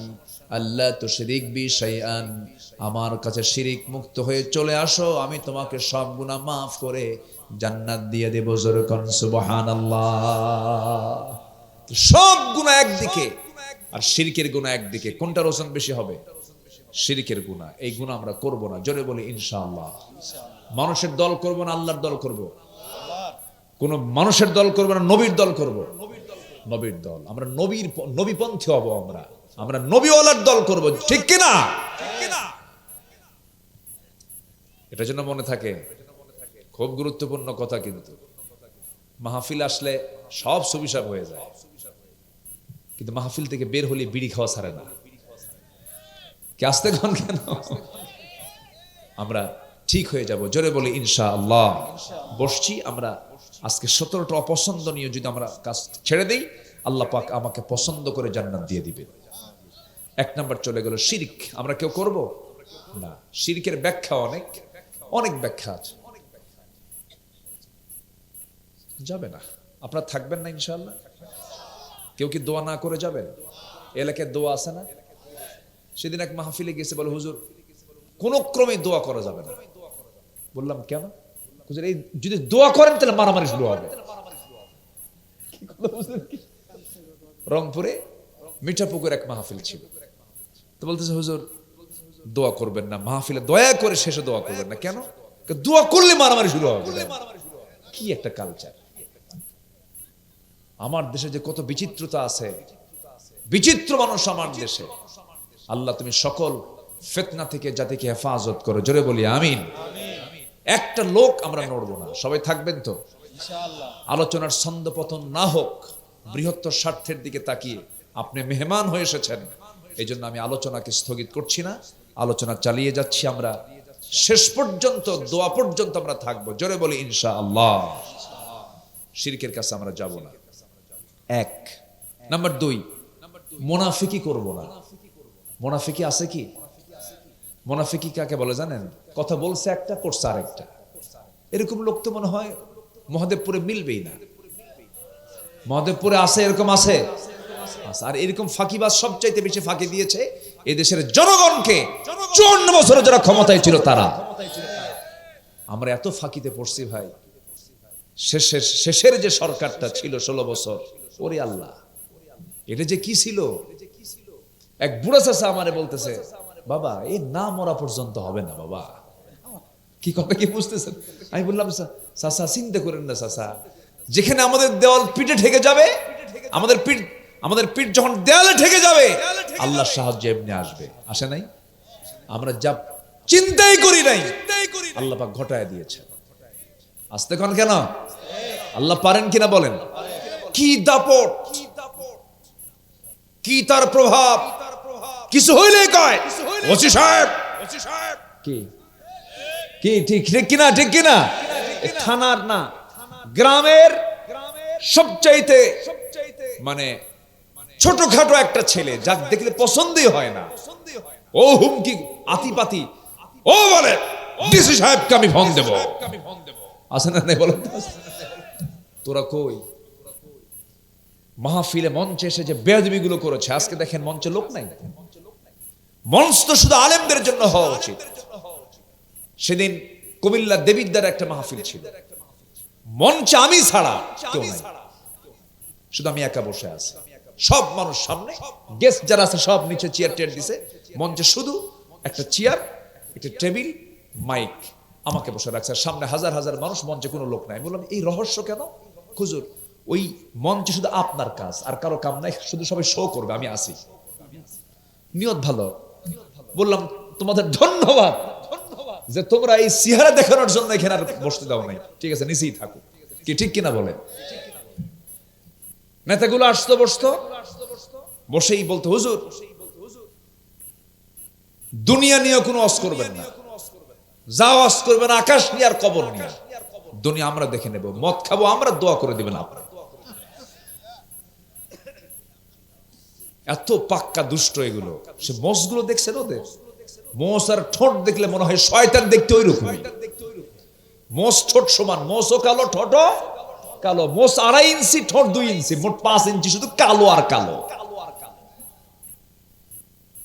বদমাইশ গুলো শেষ করে দিয়েছে জাতিকে, সভ্যতাকে নষ্ট করে দিয়েছে এরা। যুবকদের হাতে ইয়াবা তুলে দিয়েছে, অস্ত্র তুলে দিয়েছে। সে অস্ত্র দিয়া অগাস্টের আন্দোলনের জুলাইয়ে আমার আপনার সন্তানদেরকে শহীদ করে দিয়েছে ওরা। সকল অপকর্মের খেসারত দিতে হবে না? দিতে হবে না? আল্লামা সাইদির বিরুদ্ধে মামলা দিয়েছিল, ধর্ষণের মামলা দিয়েছিল। আল্লামা সাইদি বলেছেন, আল্লাহ যারা আমাকে জাতির সামনে বেইজ্জত করার চেষ্টা করেছে তাদেরকে তুমি আল্লাহ জাতির সামনে ল্যাংটা করে বিদায় করে দাও। করে নাই? করে নাই? কেউ পালায়নি, ওরাই পালাইছে। কেউ পালাইছে? কোন আলেম একটাও কি পালাইছে? আমার দেশের কোন আলেম কি পালাইছে? ওরা পালাইছে। দেশকে কে ভালোবাসে আর কে ভালোবাসে না জাতির সামনে এখন স্পষ্ট। 28 লক্ষ কোটি টাকা দেশ থেকে পাচার করে নিয়ে চলে গেছে। 28 লক্ষ কোটি টাকা। ওই যে বলছে বাবের দেশ, আমার বাপ স্বাধীন করছে, কইছে না? এগুলো কইছে না? কইছে না? যা মনে হয়েছে তাই করেছে। আল্লাহ বললেন ঠিক আছে যা। আমার এক পছন্দের গোলাম যখন বলছে গাছের গোড়ায় নাড়া দেবো, মামু বলে দিল্লি গিয়ে পড়বি, যা দিল্লি যা। কি ঠিক কিনা বলেন? কবুল হয়েছে 25 বছর পরে, আর বলেছেন 25 বছর আগে। আল্লাহু আকবার। আল্লাহ তুমি আল্লামা সাইদ রাহিমাহুল্লাহর কবরটাকে জান্নাতের নূর দিয়ে মুনাফার করো। লোকটা 13টা বছর কেমন করে আর সময়গুলো পাড়ি দিয়েছে। জেলখানার এক একটা সেকেন্ড যে কত কষ্টের, যারা ভুক্তভোগী তারা ছাড়া কেউ বুঝবে না। সম্মানিত ভাইয়েরা, তবে কষ্টের পরেই তো সুখ থাকে। আল্লাহ যেন তার কবরটাকে জান্নাতের নূর দিয়ে মুনাফার করে দেয়। জোরে বলি আল্লাহুম্মা আমিন। শরীফ ওসমান হাদি কি একটা ফুটন্ত গোলাপ, দেশকে ভালোবাসে, দেশের জন্য কথা বলে। পার্লামেন্টে সদস্য হবার জন্য সে এমপি মনোনয়ন নিয়ে সে ইলেকশনও করবে। 32 বছর বয়সের এক ফুটন্ত গোলাপ, তার এক একটা কথা বারুদের মতো, এক একটা কথা এক একটা চমকের মতো। নাড়া দেওয়ার মতো সহ্য হয়নি। প্রকাশ্যে দিবালোকে গুলি করে হত্যা করা হলো, আজ পর্যন্ত সে আসামি শনাক্ত করা হয়নি। কি বলবো আমরা? একটা হত্যার যদি বিচার না হয়, আমার আপনার বিচার হবে? আমরা বিচার চাইলে পাবো? আমরা পাবো? কেমনে পাবো? একটা দেশকে যখন তখনই ভালো বলা যায় যখন দেশে বিচার থাকে। ওমরে ফারুকের সময়, ওমরে ফারুক রাদিয়াল্লাহু আনহুর সময় উনি নিজে একটা ঘোড়া কেনার জন্য গেছেন হলো বাজারে। ঘোড়া, এখন হুন্ডা কিনতে যায়, আগে কি কিনতে যেত? ঘোড়া। ঘোড়া কিনতে গেছেন, ঘোড়া নিয়েছেন, টাকা দিয়ে পয়সা দিয়ে লেনদেন করে ঘোড়া দেখে সুস্থ একটা ঘোড়া তিনি নিয়ে বাড়িতে চলে আসছেন। আসার পথেই 4 পায়ে ঘোড়ার অকেজ হয়ে পড়ে গেল। 4 মাইল 5 মাইল যেতে না যেতে উনি গেছেন খেপে, কিন্তু তুই কি ঘোড়া দিলি? চলে এসে বলতেছে, এই ঘোড়াওয়ালা, ঘোড়া নাও, টাকা দাও। এই ঘোড়া নেবো না আমি। ঘোড়াওয়ালা বলছে, আমিরুল মুমিনিন, আপনার এই কথাটা আমার পছন্দ হলো না। কেন? ঘোড়া তো আপনি সুস্থ নিয়েছেন, লেনদেন হয়ে গেছে, আপনার মালিকানা যাওয়ার পর অসুস্থ হয়ে পড়েছে, এই দোষ আপনি আমাকে দেন কেন? কেন? অসুস্থ ঘোড়া তুমি নিয়ে নাও, আমাকে টাকা দাও।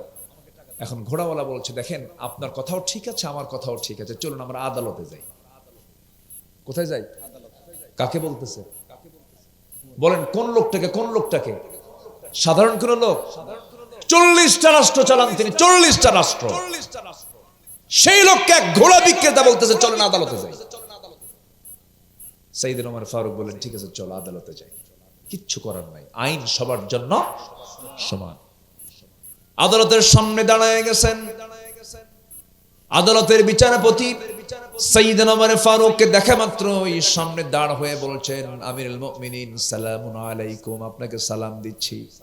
আপনি কেন এই জায়গায় আসছেন? কি সমস্যা আপনার বলুন, কি সমাধান করতে হবে? তিনি বলছেন, বিচারক, তোমার বিচারের চেয়ারে বসে সুষ্ঠু বিচার করো। এই ঘোড়াওয়ালা আমাকে ধরে নিয়ে আসছে বিচার চাওয়ার জন্য।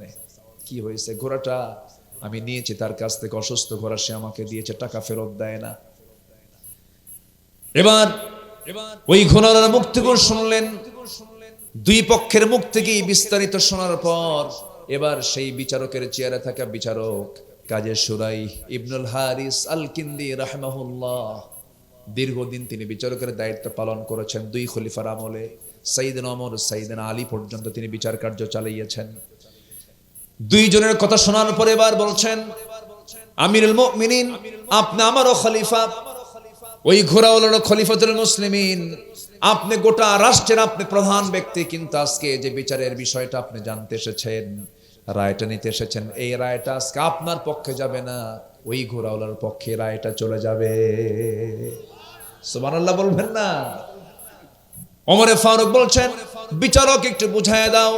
এবার তিনি বলছেন, আপনি আমার সামনে যে কথা বলছেন, আমি আপনার সামনে কথা বলছি, আপনি যে বাড়ি পর্যন্ত সুস্থভাবে ফিরতে পারবেন তার কোনো গ্যারান্টি আছে নাকি? না, গ্যারান্টি নাই। অসুস্থ যে কোনো মুহূর্তে হতে পারে। আপনি সুস্থ ঘোড়া বুঝে নিয়েছেন, সেই ঘোড়াটা আপনার মালিকানায় আসার পর অসুস্থ হয়ে পড়েছে, এই দায় তো আপনি ঘোড়াওয়ালাকে দিতে পারেন না, ঘোড়া বিক্রেতাকে দিতে পারেন না, সম্পূর্ণ দায় আপনার, লাভ লস আপনার। ওমরে ফারুক মুচকি হাসি মেরে আস্তে করে সেখান থেকে আদালত প্রাঙ্গণ ত্যাগ করে বাড়িতে আসলেন। পরের দিন মজলিসে শুরার বৈঠকে সকল ব্যক্তিদেরকে সাক্ষী রেখে বললেন, আমি ওই বিচারককে চিফ জাস্টিস, প্রধান বিচারপতির চেয়ার দিয়ে দিলাম। যেরকম সুবহানাল্লাহ, আইন সবার জন্য সমান। এই ওমরে ফারুক বিচার করতেন, নিজের সন্তানকে বাদ দেন নাই, নিজের সন্তানকে বিচার করেছেন, নিজের সন্তানকে বেত্রাঘাত করেছেন। ঘটনা আছে না নাই? ওমরে ফারুক রাদিয়াল্লাহু তাআলা আনহু কি সুন্দর করে সুষ্ঠু বিচার তিনি করেছেন। আমার ভাইয়েরা, সেই জন্য আসুন না আমরা মুনাফিকি বাদ দিয়ে দেব, শিরকের কাজ বাদ দিয়ে দেব, মুনাফিকি করা যাবে না। নাম্বার 2 হলো মুনাফিকি। আল্লাহ রাব্বুল আলামিন বলছেন, ইন্নাল মুনাফিকিনা ফিদ দারকিল আসফালি মিনান নার ওয়া লা তাজিদ লাহুম নাসীরা। নিঃসন্দেহে মুনাফিকেরা জাহান্নামের সবচেয়ে নিম্ন দেশে তার অবস্থান করবে, তাদের জন্য কোনো সাহায্যকারী থাকবে না।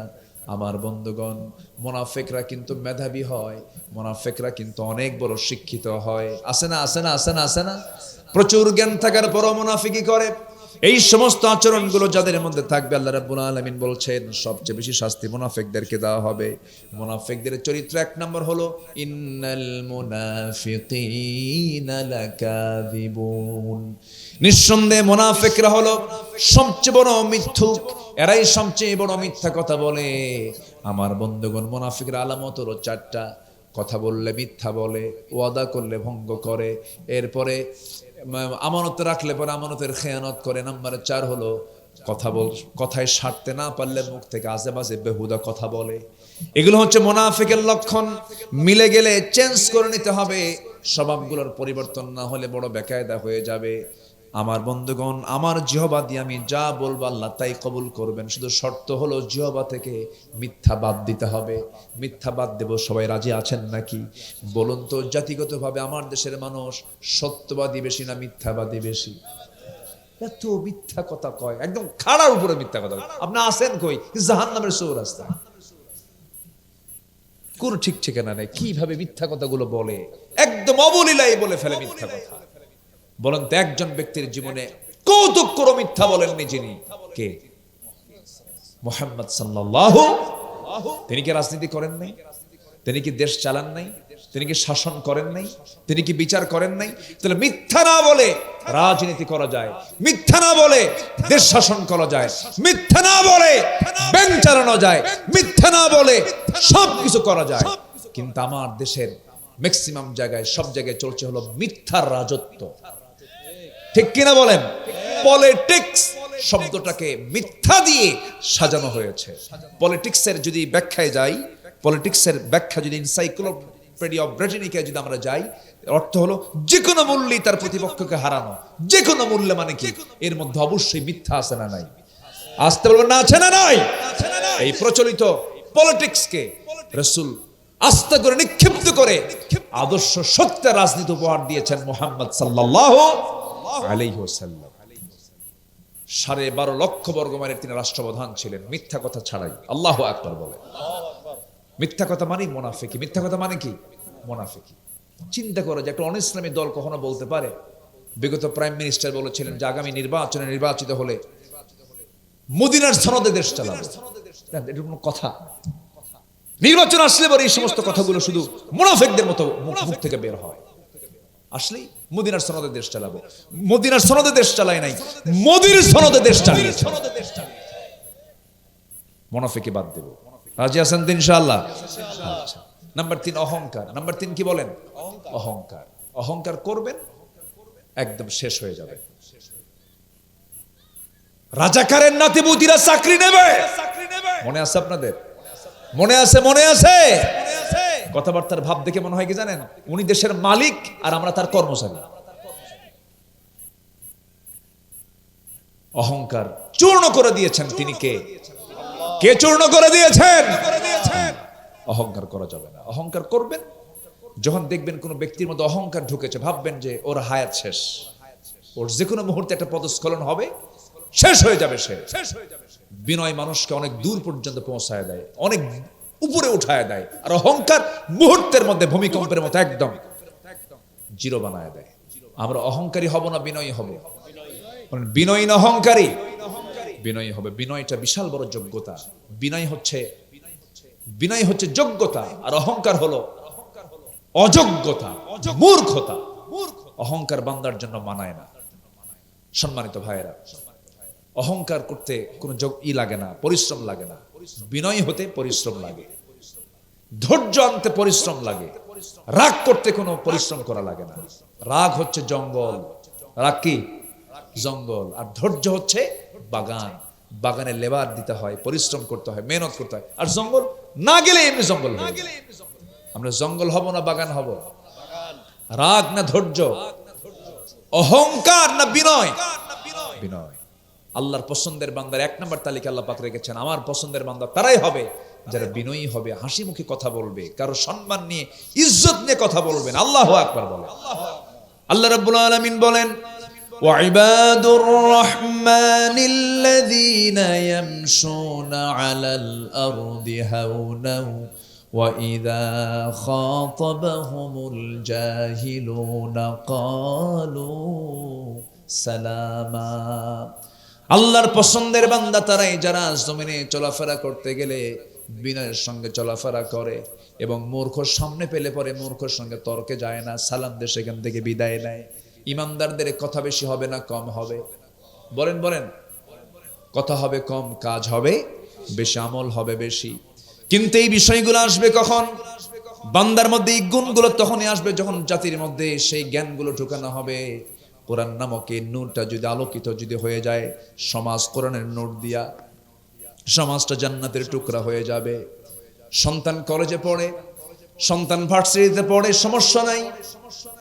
আপনার সন্তান কলেজে যাক, আপনার সন্তান ভার্সিটিতে পড়ুক, আপনার সন্তান ডাক্তার হোক, ইঞ্জিনিয়ার হোক, সমস্যা নেই। সবচেয়ে বড় আপত্তি হলো আপনার সন্তান তো নামাজটা পড়ার যোগ্যতা রাখে না। ঠিক কিনা বলেন? আপনার সন্তানকে সবার আগে দিতে হবে কিসের জ্ঞান? যেরকম কিসের জ্ঞান?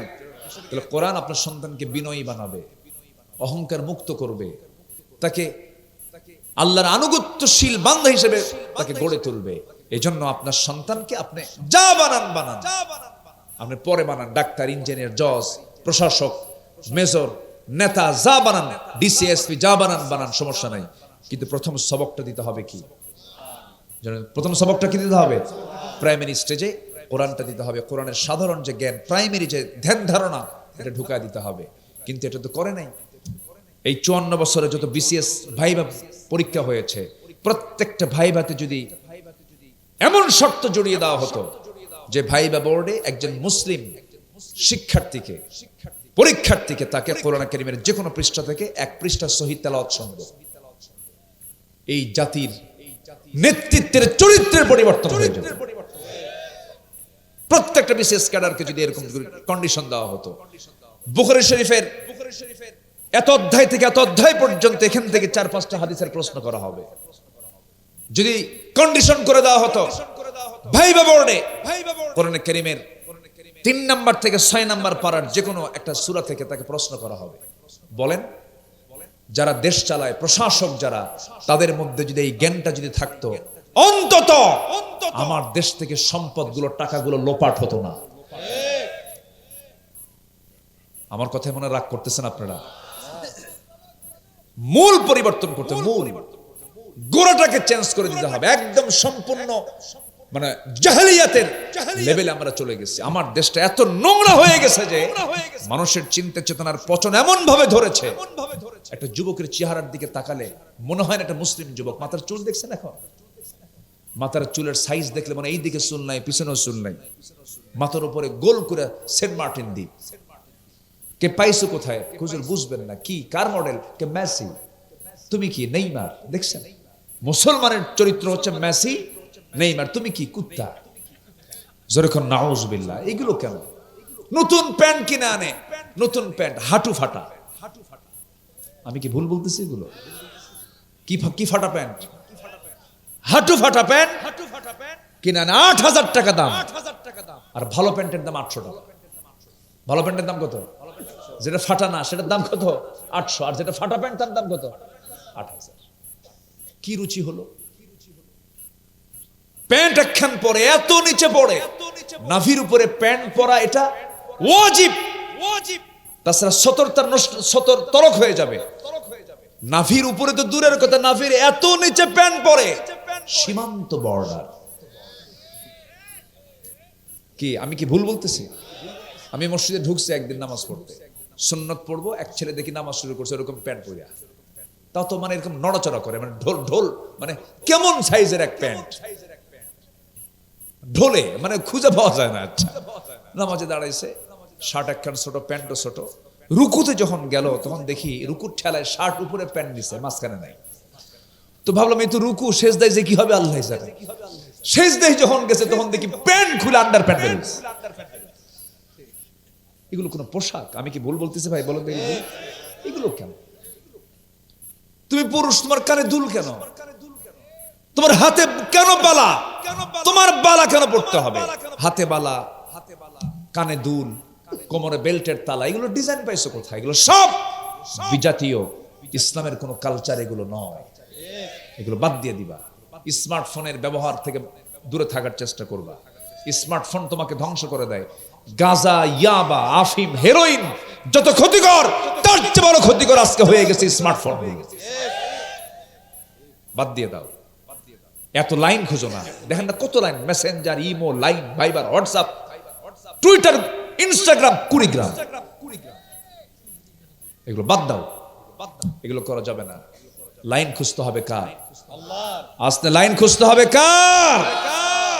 আল্লাহর লাইন খুঁজতে হবে। যুবকরা মন খারাপ করতেছে মনে হয়, হুজুর আপনি এত রাগলেন কেন? বাবা রাগি নাই বাবা, এগুলো বাদ দিয়ে দাও। এই মোবাইল যে কত সংসার আগুন ধরায় দিছে, কার বউ কে নিয়ে শুয়ে থাকে? আমি কি ভুল বলতেছি? ভুল বলতেছি? এই মোবাইল সব শেষ করে দিল, দরকার নাই। তুমি যদি মোবাইল চালাতে পারো চালাবা, তোমাকে যদি মোবাইল উল্টা চালায় তাহলে তোমার শেষ, তোমার ব্যবহার করা যাবে না। খুব সাবধান। আমাদেরকে যদি কেউ প্রশ্ন করে আমরা এরকম উত্তর দিই, মোবাইল যদি আপনি চালাতে পারবেন, কিন্তু মোবাইল যদি উল্টা আপনাকে চালায় তাহলে আপনি শেষ হয়ে যাবেন, দরকার নাই। চুয়াডাঙ্গে গেছে মাহফিলে, এক মুরব্বী এসে আমার কাছে দোয়া চাচ্ছে, হুজুর আমার মেয়েকে ঠাকুরগা বিয়ে দিলাম, একটু দোয়া করেন।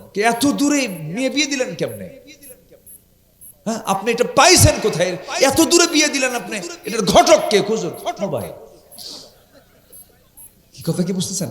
ওই যে মোবাইল তো বলে দিচ্ছে, দূরত্ব যতই হোক কাছে থাকুন, চলে উঠুন আপন শক্তিতে। আকাম কুকাম বাদ দিতে হবে।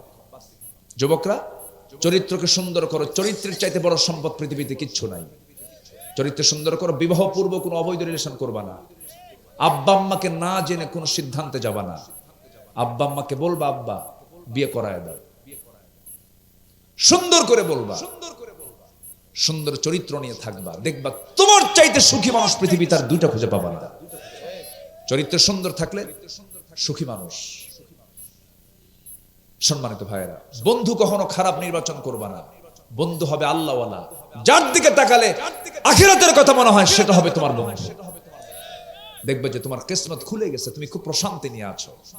আপনি কি জানেন আল্লাহর পথে না থাকলে সে কোনোদিন সুখী হয় না, সে কখনো সুখী হয় না। আল্লাহ নিজেই বলেছেন, আল্লাহ রাব্বুল আলামিন বলেন, ومن أعرض عن ذكري فإن له معيشة ضنكا ونحشره يوم القيامة أعمى قال رب لم حشرتني أعمى وقد كنت بصيرا জোরে বলুন আল্লাহু আকবার।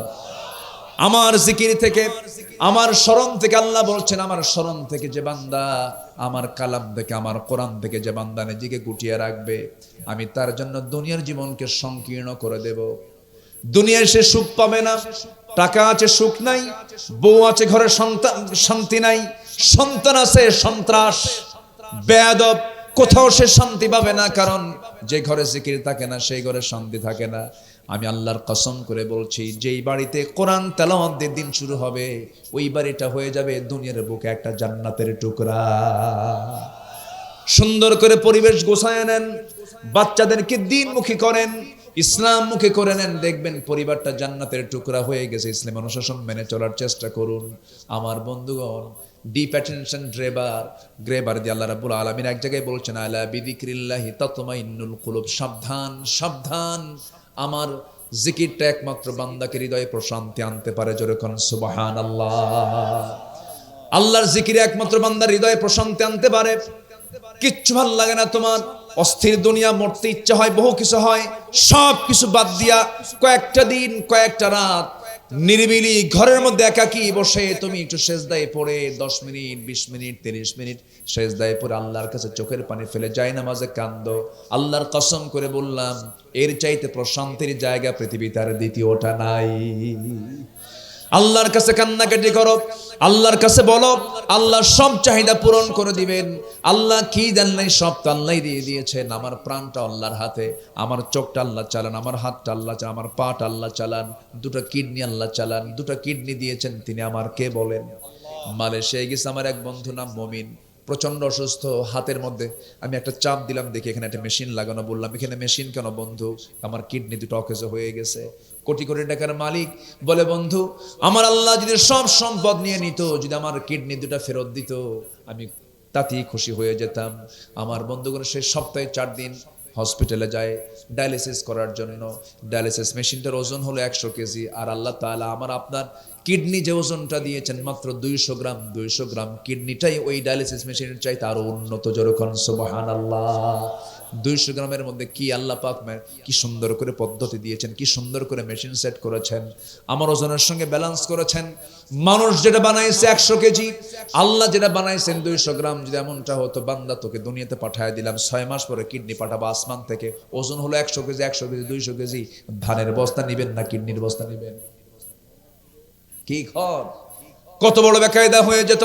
আল্লাহ সব ব্যবস্থা করে দিয়ে বলছেন, বান্দারে সব দিয়ে দিলাম, বান্দা অহংকার করবি না, ইবাদত করবি, বিনয়ী হয়ে আমার কাছে যাবি। ওয়াল্লাযীনা ইয়াবীতুনা লিরাব্বিহিম সুজদান ওয়া কিয়ামা। আমার বন্ধুগণ, জিকির কখনো বাদ দেওয়া যাবে না। ওমর ফারুক রাদিয়াল্লাহু তাআলা আনহু ইসলামের দ্বিতীয় খলিফা তিনি ছিলেন। চিন্তা করুন নামাজের প্রতি তার কি গুরুত্ব ছিল, জিকিরের প্রতি তার কি গুরুত্ব ছিল। ছোট্ট একটা ইতিহাস মনে পড়ে গেল। ওমর ফারুকের ইন্তেকাল হবে, সারা জীবন তিনি দোয়া করেছেন, আল্লাহ আমাকে শহীদি মওত দান করো, শহীদি মওত আমাকে দান করবা, নবীর শহরে আবার মৃত্যু দিয়ে দিবা। এই দুইটা দোয়া করতেন সর্বক্ষণ ওমর ফারুক রাদিয়াল্লাহু তাআলা আনহু। তার দোয়াটা কবুল হয়ে গেল। ওমর ফারুক দুনিয়া থেকে বিদায় হয়ে যাবেন। সর্বশেষ ফজর নামাজ পড়ার জন্য তিনি মসজিদে রওনা দিয়েছেন। নামাজ পড়া শুরু করবেন। একজন শাসক 40টা রাষ্ট্র চালান, আবার তিনি নামাজের দায়িত্ব পালন করেন। জোরে বলুন সুবহানাল্লাহ। শাসক তো তিনি হবেন, ইসলাম বলে শাসক তিনি হবেন যিনি নামাজের দায়িত্ব পালন করবে। কি আস্তে কোন কেন? সাইয়েদনা ওমর ফারুক রাদিয়াল্লাহু আনহু নামাজ পড়ালেন। ফজর নামাজ পড়ান শুরু করেছেন। দ্বিতীয় রাকাতে নামাজ পড়তে নিয়ে যখন রুকুতে চলে গেছেন, সারা জীবন তার দোয়া ছিল, আল্লাহ তুমি আমাকে শহীদি মওত দান করো। এমন সময় রুকুতে যাওয়ার সঙ্গে সঙ্গে পাশে থেকে ওঁত পেতে থাকা এক জালিম এসে তার পেটের মধ্যে চাকু ঢুকায়া দিল। নামাজের ভেতরে চাকু ঢুকায়া দিয়েছে। চাকুর টান মেরে বের করতে নিয়ে তিনি তাকে ধরে ফেলেছেন, কিন্তু পারলেন না। বুঝে ওঠার আগে আরেকটা চাকু দিয়া তার তল পেটে দুটো আঘাত করেছে। বিষাক্ত চাকু, বিষ মিশ্রিত চাকু। বড়ির কিছু অংশ বের হয়ে গেছে, জমিনে লুটিয়ে পড়েছেন। সেন্স নাই। কয়েক ঘন্টা পরে সেন্স তার ফিরে এসেছে। মুস্কি হাসি মেরে দেখেন তার কলিজার টুকরা সন্তান আব্দুল্লাহ সামনে দাঁড়ানো, কাঁদতেছে। ওমর ফারুক বলছেন, ও আমার আব্দুল্লাহ, কান্দো কেন? আল্লাহ আমার দোয়া কবুল করে নিয়েছেন। আমি শহীদের দরজা পেয়ে যাচ্ছি, কারণ আমাকে যে আঘাত করেছে সে কোনো মুসলিম পরিবারের কেউ নয়, মুসলিম নয়। সে একজন অগ্নিপূজক, আবু লুলু মাজুসি। সে আমাকে আঘাত করেছে, আমি নিশ্চিত শহীদ হয়ে যাব। আব্দুল্লাহ কেঁদো না, আমার জন্য পানি আনো তো। এক গ্লাস পানি আনা হলো। তিনি আবার বলছেন, আব্দুল্লাহ রে, আমার হৃদয়ের কোনো তৃষ্ণা নাই, আমার দেহের কোনো তৃষ্ণার জন্য আমি পানি তোমার কাছে চাই নাই। আমার তৃষ্ণা হলো ফজর নামাজ এখন আমার আদায় হয় নাই। যেরকম সুবহানাল্লাহ। ওজুর পানি নিয়ে আসো। কিসের পানি বলেন? ওজুর পানি নিয়ে আসো। ওজুর পানি নিয়ে আসা হলো। ওজুর পানি যখন তার সামনে দেওয়া হলো, তিনি ওজু বানায় নিলেন। নামাজ পড়বেন কেমনে চেষ্টা করলেন, দাঁড়ায় তিনি নামাজ পড়বেন। উত্তম হচ্ছে দাঁড়ায় নামাজ পড়া, কিন্তু ভুঁড়িগুলো বের হয়ে আছে। গামছা দিয়ে বাঁধলেন। রক্ত শূন্যতায় পড়ে গেলেন, পারলেন না, বসে পারলেন না, শুয়ে আড়ালে শুয়ে ইশারা করে নামাজটা পড়লেন। কোনো মতো নড়াচড়া বন্ধ হয়ে গেছে। এবার বলছে, আব্দুল্লাহ কেঁদো না, কাঁদো কেন? আমি তো দুনিয়া থেকে বিদায় নিচ্ছি, আমাকে হাসি মুখে বিদায় দিয়ে দাও। কাব্বা আপনার জন্য ডাক্তার নিয়ে আসছি। ডাক্তার নিয়ে এসে সামনে বসায় রাখছে। এবার বলছেন, ও ডাক্তার, তুমি কি চিকিৎসা দিবা আমাকে? আমিরুল মুমিনিন আপনার জন্য এক গ্লাস দুধ এনেছি, দুধটা পান করুন। বিসমিল্লাহ বলে দুধ পান করলেন। ঠিক স্টমাকে ঢুকলো, কিন্তু স্টমাকে দুধ থাকতে পারলো না। ফুটো হয়ে পেটের নাড়িভুড়ি বাইরে বের হয়ে গেল। এর সঙ্গে সঙ্গে ডাক্তার চিৎকার মেরে বলছে, হারে আমাদের সামনে থেকে ওমর ফারুক, আমাদের খলিফা দুনিয়া থেকে বিদায় নেবেন। ওমর ফারুক মুস্কি হাসি মেরে বলছে, ডাক্তার তুমি আমাকে বাঁচাবা কেমনে? কারণ আমি আমার নাকের মধ্যে জান্নাতের ঘ্রাণ পেতেছি। যেরকম সুবহানাল্লাহ। ওমর ফারুক রাদিয়াল্লাহু আনহু তিনি দুনিয়া থেকে বিদায় নেবেন। এমন সময় বলছেন, ওরে আব্দুল্লাহ, আমার জন্য দোয়া কর, আমি যেন শহীদ হয়ে যাই। ডাক্তার তুমি চলে যাও। ডাক্তার রুম থেকে বের হয়ে যাচ্ছে। চিন্তা করুন, মুমূর্ষু অবস্থা, কাতরাচ্ছেন তিনি, রক্ত শূন্যতায় ভুগছেন, তিনি মারা যাবেন যে কোনো মুহূর্তে। ডাক্তারের পাজামার দিকে নজর দিয়ে দেখেন তার পাজামার কাপড়টা গিরার নিচে পড়ে আছে, ঝুলে ঝুলে যাচ্ছে। ওমর ফারুক বলছেন, ডাক্তার এই দিকে আসো, তুমি কি হাদিসটা পড়ো নাই? লা ইয়ানজুরুল্লাহু ইয়াওমাল কিয়ামাহ, আল্লাহ পাক সেই বান্দার দিকে কখনো নজর দিবেন না যার পাজামা পাজামার কাপড়টা গিরার নিচে পড়ে থাকে, পাজামা ঠিক করো। সুবহানাল্লাহ বলা যাবে না?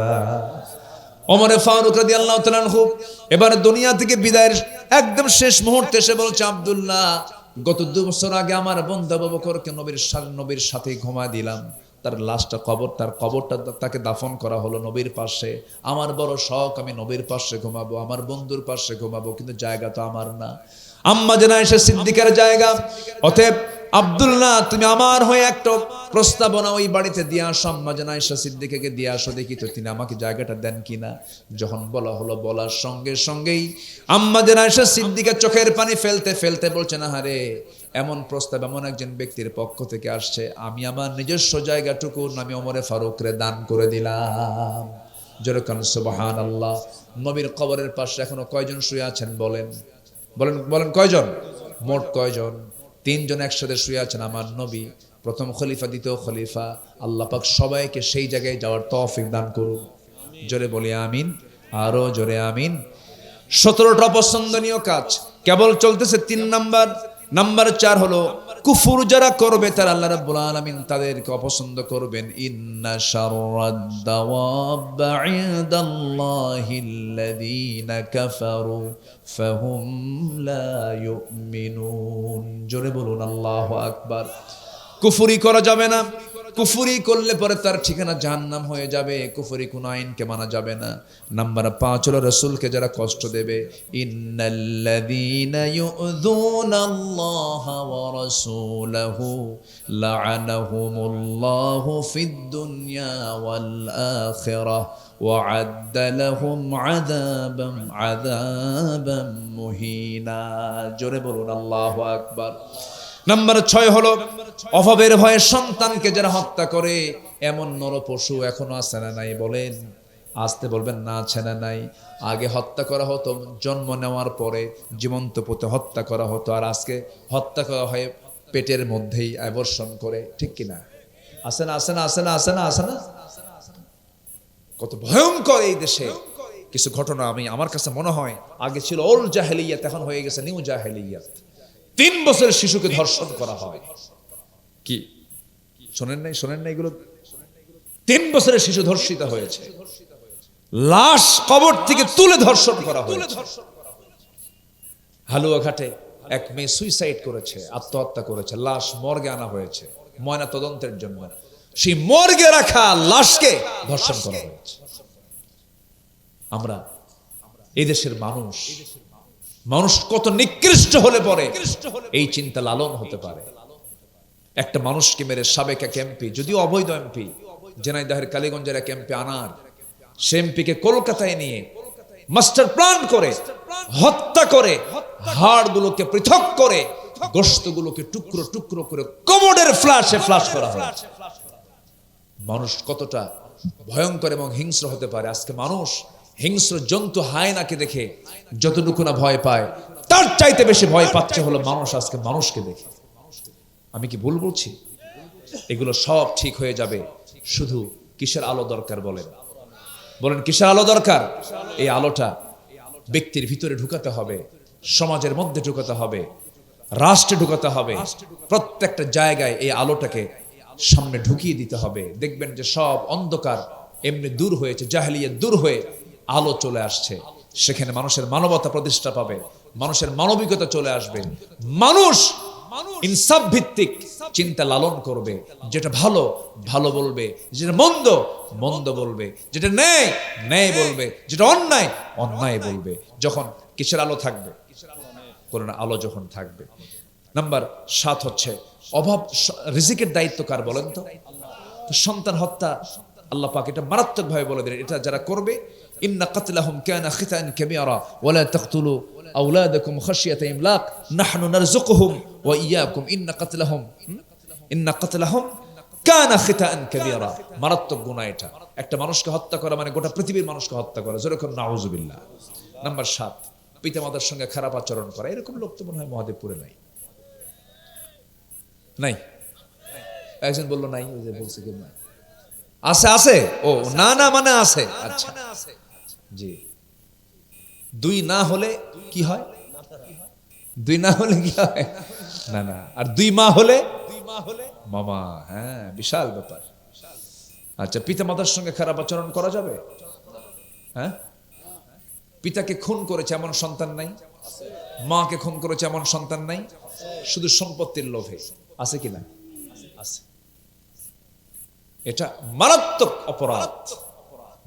বাপ যদি কোন সন্তানকে যদি সম্পত্তি নাও দেয়, বাপ যদি কোন সন্তানকে যদি মাহরুমও করে, তাও সন্তানের এমন অধিকার নাই যে বাবার বিচার করবে, ক্ষমতাই নাই এটা। কারণ বাবা হচ্ছেন এমন একটা পদ, কোন সন্তান এই অধিকার রাখতেই পারে না, এই অধিকার নাই। আল্লাহ পাক বাপ মাকে সকল কিছুর ঊর্ধ্বে স্থান দিয়েছেন, তাদের উপর কোনো ইন্টারফেয়ার করা যাবে না।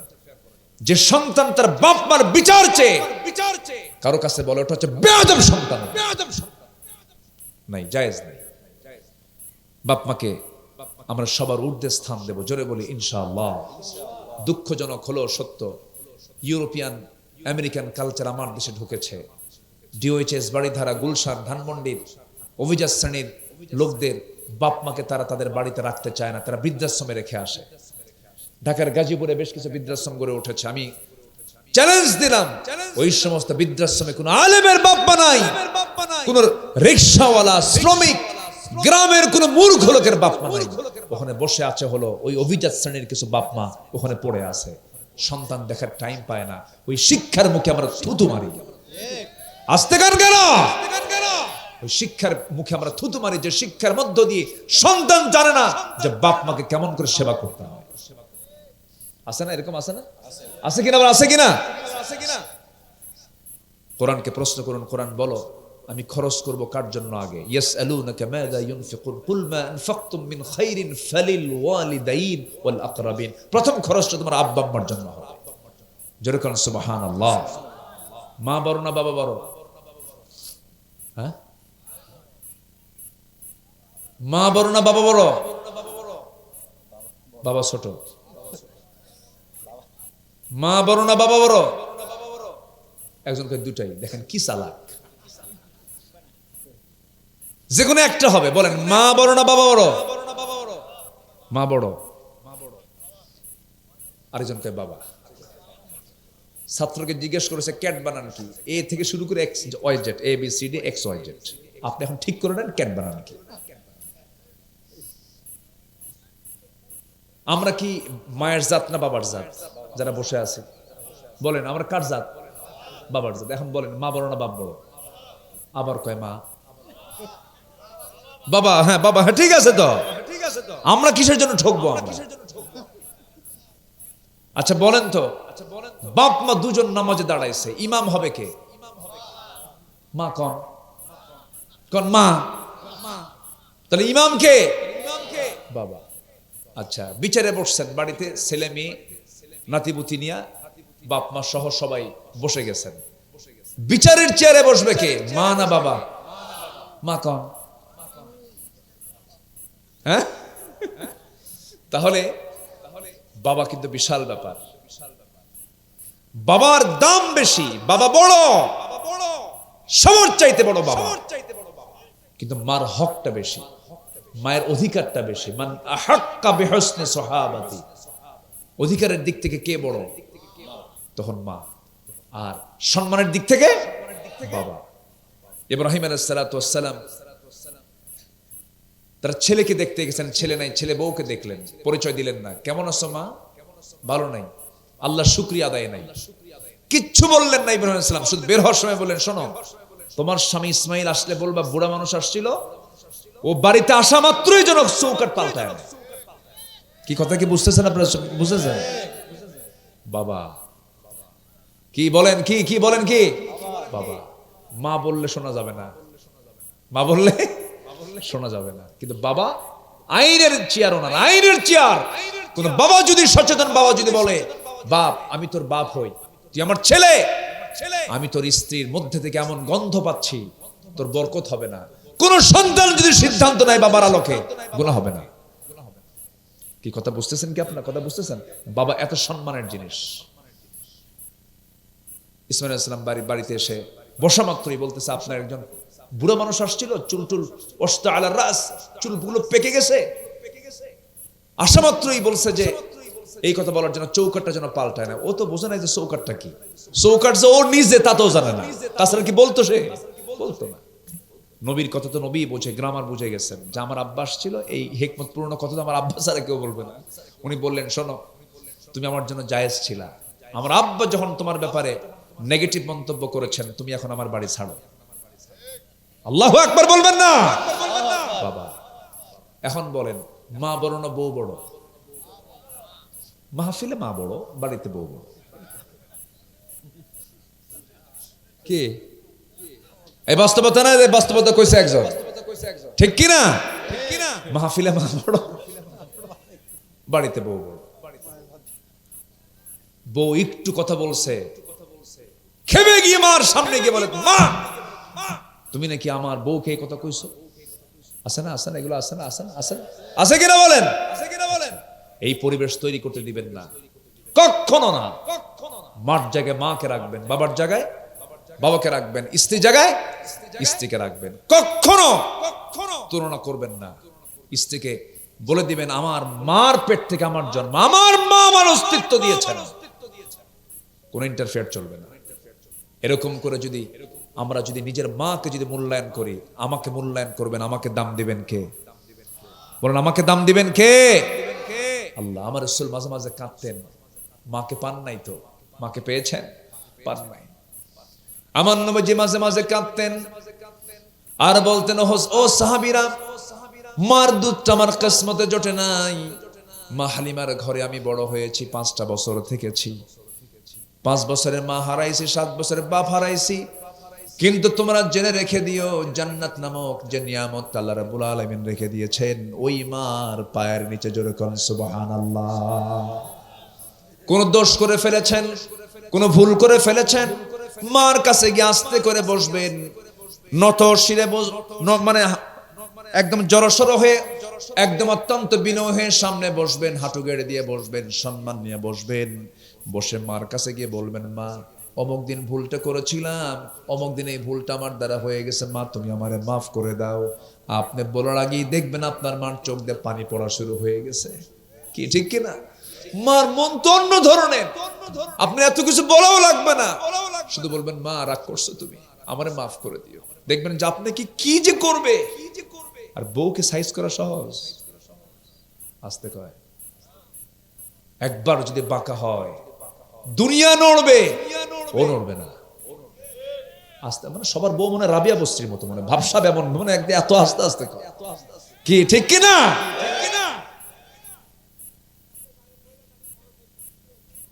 খলিকাত মিন দিলাইন, মেয়েদেরকে সৃষ্টি করা হয়েছে বাঁকা হাড়ে, এটাও বুঝতে হবে। স্বামী স্ত্রীর মধ্যে দ্বন্দ্ব লেগেছে, সবচেয়ে বেশি ধৈর্যের পরিচয় দেবে কে? স্ত্রী না স্বামী? আস্তে আস্তে কর, সবাই বউ মনে হয় নাকি? স্বামীর ধৈর্য ধরতে হবে বেশি। সেদিন এক মহিলা ফোন দিয়ে বলতেছে, হুজুর আমার স্বামীটা আমাকে সকালেও তালাক দেয়, বিকেলেও তালাক দেয়, আমি কি আসি না নাই? কি কথা বুঝতেছে না? তো তালাক কি 2বার দেওয়া লাগে? 2 বেলার দরকার আছে নাকি?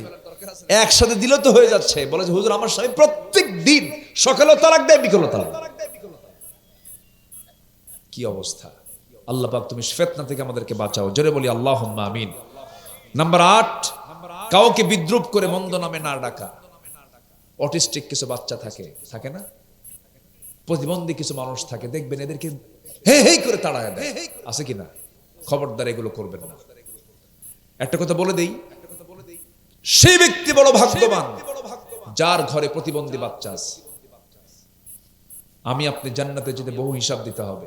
ফামান ইয়ামাল মিসকালা যাররাতিন খায়রান ইয়ারা ওয়া মান ইয়ামাল মিসকালা যাররাতিন শাররান ইয়ারা। কিন্তু এই প্রতিবন্ধী বাচ্চার কোনো বিচারই নেই, ওর তো ব্রেনই নেই। হিসাব কি হবে? যদি আপনি ধৈর্য ধরে যদি এই প্রতিবন্ধী বাচ্চার পেছনে যদি খেদমত করতে থাকেন, আল্লাহর সৃষ্টির খেদমতের বিনিময়ে আল্লাহ পাক আপনাকে জান্নাত দিতে পারবে। কখনো মন খারাপ করবেন না। অটিস্টিক বাচ্চা যেগুলো আছে, প্রতিবন্ধী বাচ্চা, এদেরকে আমরা উৎসাহ দেব, ওদের সঙ্গে খেলবো, আমরা ওদেরকে ধরবো, ওদেরকে আদর করব, ভাববো এটা আমার নিয়ামত, এটা আমার কি নিয়ামত। মনে থাকবে কথাগুলো? মনে থাকবে তো ইনশাআল্লাহ? অনেকে বাপ মা বিরক্ত হয়ে বলে, এটা মরেও না বাসেও না, কি আসে না? এরকম আসে না? কখনো না। আল্লাহ নারাজ হয়ে যাবেন, একদম নারাজ। যদি আল্লাহ একবার হয়, আপনি শেষ হয়ে যাবেন। কারণ ওই বান্দাটা কার গোলাম? আল্লাহর গোলাম। আল্লাহ পাক বলছেন কাউকে তুমি মন্দ নামে ডেকো না, কাউকে হেয় করো না, ছোট চোখে দেখো না, এটা মারাত্মক অপছন্দ আল্লাহর কাছে। নাম্বার 9 হচ্ছে গীবত করা। নাম্বার 9 কি? গীবত। গীবত করা যাবে? গীবত মানে কারো মানে অনুপস্থিতিতে ওই ব্যক্তির অপছন্দনীয় কোনো কথা কাউকে বলে বেড়ানো, এটা কি বলেন? গীবত। এটা মারাত্মক গুনাহ, আল্লাহ পাক এ থেকে আমাদেরকে বাঁচান। ফাকারিহতুমু, সুদ। সুদ তো মনে হয় নাই না, এলাকায় আছে সুদ? সুদ আছে?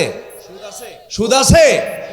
বিসমিল্লাহ কবেন, গুনাহ হবে না নাকি? গুনাহ হবে? সুদের ধারে পাশে আমরা যাব না, জোরে বলি ইনশাআল্লাহ। সুদের সর্বনিম্ন গুনাহ হলো নিজের মার সঙ্গে জিনা করা। জোরে কোন নাউযুবিল্লাহ। সুদের সম্পদ টিকে না, সুদের সম্পদ টিকে না, এটা ধ্বংস হয়ে যায়। সুদকে আল্লাহ পাক ধ্বংস করে দেন। আমরা বরকতময় রিজিক তালাশ করব কার কাছে? আল্লাহর কাছে। নাম্বার 11 হলো আল্লাহকে যারা ভুলে থাকবে আল্লাহ তাদেরকে ভুলে যাবেন, আল্লাহ পছন্দ করবেন না। নাম্বার 12 হলো এতিমের সম্পদ যারা আত্মসাৎ করবে। ভাই মারা গেছে বহু আগে, ভাতিজা এতিম, সে এতিম ভাতিজার সম্পদগুলো টেকনিকে মারে।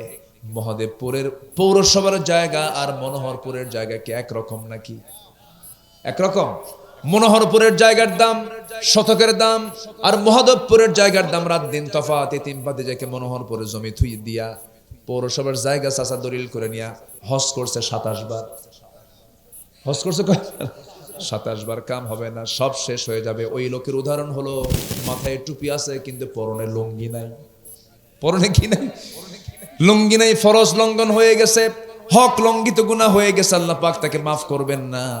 নাম্বার 13 হলো আল্লাহ ছাড়া অন্য কাউকে ভয় করলে পরে আল্লাহ পাক তাকে অপছন্দ করেন। নাম্বার 14 হলো অপচয়কারীকে আল্লাহ রাব্বুল আলামিন কখনো পছন্দ করেন না। এমন লোক বাংলার জমিনে আছে যারা ভাতের চাইতে জীবনে বিড়ির পিছনে টাকা বেশি খরচ করছে। আছে না নাই? আছে না নাই? ভাত খাইছে 10 লাখ টাকার, বিড়ি খাইছে 25 লাখ টাকা।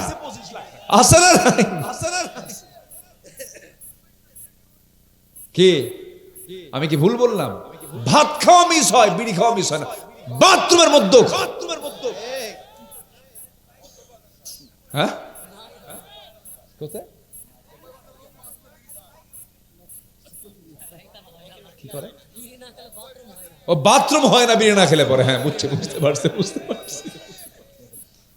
আপনি মানুষ, আপনার আচরণ তেমন হওয়া উচিত না। মানুষের আচরণ তেমন হবে না। ওটা কি খাওয়ার জায়গা না ছাড়ার জায়গা? এগুলো কি একদিকে ঢুকা আরেকদিকে ছাড়ে, এগুলো হারাম। আবার মাহফিল এসে প্রশ্ন করে হুজুর বিড়ি খাওয়া কি জায়েজ আছে? মানে চেষ্টা আছে, জায়েজ কেমনে করা যায়? বিড়ি খাওয়া কি জায়েজ? বিড়ি খাওয়া জায়েজ না না জায়েজ? আপনি ওই যে মহাদেবপুরে যে ডাক্তার আছে, এমবিবিএস ডাক্তার যারা আছেন, যারা লাংস, যারা লিভার, এগুলো সাইড যারা দেখেন, তাদেরকে প্রশ্ন করতে হবে যে বিড়ি খেলে কি ক্ষতি হয়। আল্লাহ লাংস দিলেন, কত ফ্রেশ লাংস। লাংসটা একটা টিস্যু, খুব সফট জিনিস। লাংস টিস্যুর মতো আপনার মধ্যে ধোঁয়া ঢুকাইয়া নষ্ট করে দিচ্ছেন। লাংস দিলেন আল্লাহ পাক, ফ্রেশ লাংস। সেই বিড়ি খেয়ে নষ্ট করলো কে? আল্লাহ। কে নষ্ট করছে? বান্দা নিজেই নষ্ট করেছে। তাহলে এটার জবাব দিতে হবে না আল্লাহর কাছে? মারাত্মক গুনাহ, মারাত্মক গুনাহ। কোন নেশা হালাল নয়, সব নেশা হারাম। সব নেশা কি হারাম। কোন নেশার কাছে আমরা যাব না, জোরে বলি ইনশাআল্লাহ। যুবকরা দয়া করে স্মার্টফোনের মিসইউজ থেকে বাঁচো। বড় ফিতনা, তোমাকে শেষ করে দিচ্ছে, কুড়ি শেষ করে দিচ্ছে। তোমার ফ্রন্টাল সেলগুলো মরে যাচ্ছে পর্নোগ্রাফিতে আসক্ত হওয়ার কারণে। খবরদার, তোমার ধ্বংস, তোমার মৃত্যু কামনাই হচ্ছে ওদের উদ্দেশ্য, পশ্চিমাদের উদ্দেশ্য। এগুলোতে কখনো পা বাড়াবা না। আল্লাহ যুবকদেরকে হেফাজত করুন। একটা যুবক যখন এগুলোতে আসক্ত হয়ে যায়, তখন তার কাছে একটা নিজের বোন নিরাপদ নয়, নিজের আত্মীয় স্বজন নিরাপদ নয়। সে তখন একটা হয়ে যায় জীবজন্তু, জানোয়ারের চেয়ে খারাপ। খুব সাবধান। আল্লাহ বোঝার তৌফিক দান করুন। নাম্বার 15, ধন সম্পদ আল্লাহ রাস্তায় না ব্যয় করে এটাকে শুধু চিন্তা করে যে আমি কেমনে জমাবো, বারবার জমাবো। আল্লাহ এটাকে অপছন্দ করেন। ওয়াইলুল লিকুল্লি হুমাযাতিল লুমাযা আল্লাযী জামাআ মালান ওয়া আদ্দাদা। কিছু অংশ, আমরা একটা অংশ, আল্লাহ গোটাল চাননি। ওয়া মিম্মা রাযাকনাহুম ইউনফিকুন, কিছু অংশ তুমি আমার পথে দিয়ে দাও, আমি তোমাকে জান্নাতের পুরো অংশই দিয়ে দেব। যেরকম সুবহানাল্লাহ। এই হোসাইন ছোট্ট মানুষ, আকারে ছোট কিন্তু ভিতরে বারুদ, বুঝলেন, খুব চটপাট। আমার ঢাকার 2 মসজিদে গেছে, আমার ডিআইটি প্রজেক্ট মসজিদ, আমি নামাজ মাঝে মাঝে পড়াই, মোয়াখালীতে পড়াই, আমাকে খুঁজে কিভাবে যে বের করছে। হোসাইন নাম, বলা চলে এই ছোট বয়সে, বিয়ে সাথে এখনো হয় নাই, একটু ব্যবস্থা করে দিয়েন আপনারা। তো ওই কি বলে, মসজিদ এত সুন্দর বানিয়েছে, আমার আমার খুব পছন্দ হয়েছে মসজিদটা। মসজিদের যিনি মুয়াজ্জিন, তার রুমটা অনেক সুন্দর করেছে। দেখবেন অধিকাংশ মসজিদে, মসজিদ সুন্দর কিন্তু ইমাম সাহেবের জায়গার রুম কোথায় জানেন? সিঁড়ির তলে। কিসের তলে বলেন? এগুলো অবহেলা। এগুলো সিঁড়ির তলে ইমামের রুম যদি হয়, তাহলে আপনি কি করলেন? আপনি এটা, ইমাম সাহেবের রুম হবে হচ্ছে মসজিদের চাইতে কোনো অংশ কম না, খুব সুন্দর করে। যিনি আমার ইমাম, আমি তাকে রাখবো হলো সিঁড়ির তলে। এটা হলো বলেন তো, মসজিদের খরচ করেছে 1 কোটি 1.5 কোটি টাকা খরচ করে মসজিদ বানিয়েছে, আর ইমামের বেতন দেয় 7,000। ওই সভাপতি সেক্রেটারির পদ তো ওখান থেকে ওই পদে থাকাই জায়েজ নাই। আসতে কোন কেন ঠিক নাই এগুলো। ইমামদের বেতন, মুয়াজ্জিনদের বেতন, বাংলাদেশের সবচেয়ে যত চাকরি আছে সবচেয়ে বেতন কম কাদের? ইমাম মুয়াজ্জিনের। তাও বেতন 6 মাস বাকি। কয় মাস বাকি বলেন? খুদ শাবান মাসে নিছেন, আবার মুহররম মাসে নিবেন। কি কথা কি বুঝলেন? এই তো হচ্ছে অবস্থা। এগুলো অবহেলা, এগুলো করবেন না। সব দিকে আমরা যত্নশীল হওয়ার চেষ্টা করব, জোরে বলি ইনশাআল্লাহ। ধনসম্পদ, মসজিদের কোটি টাকার কাজ হচ্ছে, মসজিদের কাজ হচ্ছে, আপনি স্টাফকে আপনি কেন আপনি ঠকাবেন? মসজিদের যিনি ইমাম, তার কি বাজার হাতে নিতে হয় না? কি আসতে কোন কেন বাজারে হাতে নিতে হয় কিনা বলেন? বাজার হাতে নিতে হয়। একটা স্ট্যান্ডার্ড বেতন দিবেন। নামাজ পড়াতে ইমাম সাহেব যখন দেখবে 7,000 টাকা বেতন পাই, এই দিয়ে তো চাউল কিনতেই শেষ। নিয়ত বেঁধে বলবে মাগরিবের পরে বাজার করব কি, বাজার করব কি, বাজার করব কি, আপনি নামাজই তো শেষ। কি বোঝা গেল? বোঝা গেল? আমরা চেষ্টা করব এগুলো বোঝার। আল্লাহ কবুল করুন, জোরে বলি আল্লাহুম্মা আমিন। নাম্বার 16 হচ্ছে যারা মিথ্যা শপথ করে, আল্লাহ পাক তাদেরকে অপছন্দ করেন। এখন কিন্তু শপথের দিন আসতেছে, সামনে আসতেছে কিনা বলেন? সামনে শপথের দিন আসতেছে। বহু শপথ, খালি 54 বছর ধরে শপথই শুনছি, শপথের বাস্তবায়ন আমরা দেখি নাই। দেখছি আমরা বাস্তবায়ন দেখতে চাই। আমরা কি দেখতে চাই বলেন? বাস্তবায়ন দেখতে চাই। আমরা আর প্রতারিত হতে চাই না ভাই। সর্বশেষ পর্যন্ত দেখলাম তো 16 বছর যারা শাসন করেছে, কি দেখি নাই বলেন? সব দেখলাম। সব শুধু অভিনয় আর অভিনয়, নাটকের মঞ্চে শুধু অভিনয় দেখেছি, বাস্তবায়ন দেখি নাই আমরা। আমরা সামনে বাস্তবায়ন দেখতে চাই। আল্লাহ কবুল করুন, জোরে বলি আল্লাহুম্মা আমিন। সর্বশেষ, শয়তানের যারা পদাঙ্ক অনুসরণ করবে, আল্লাহ তাদেরকে অপছন্দ শুধু করবেন না, তাদেরকে জাহান্নামে নিক্ষিপ্ত করবেন।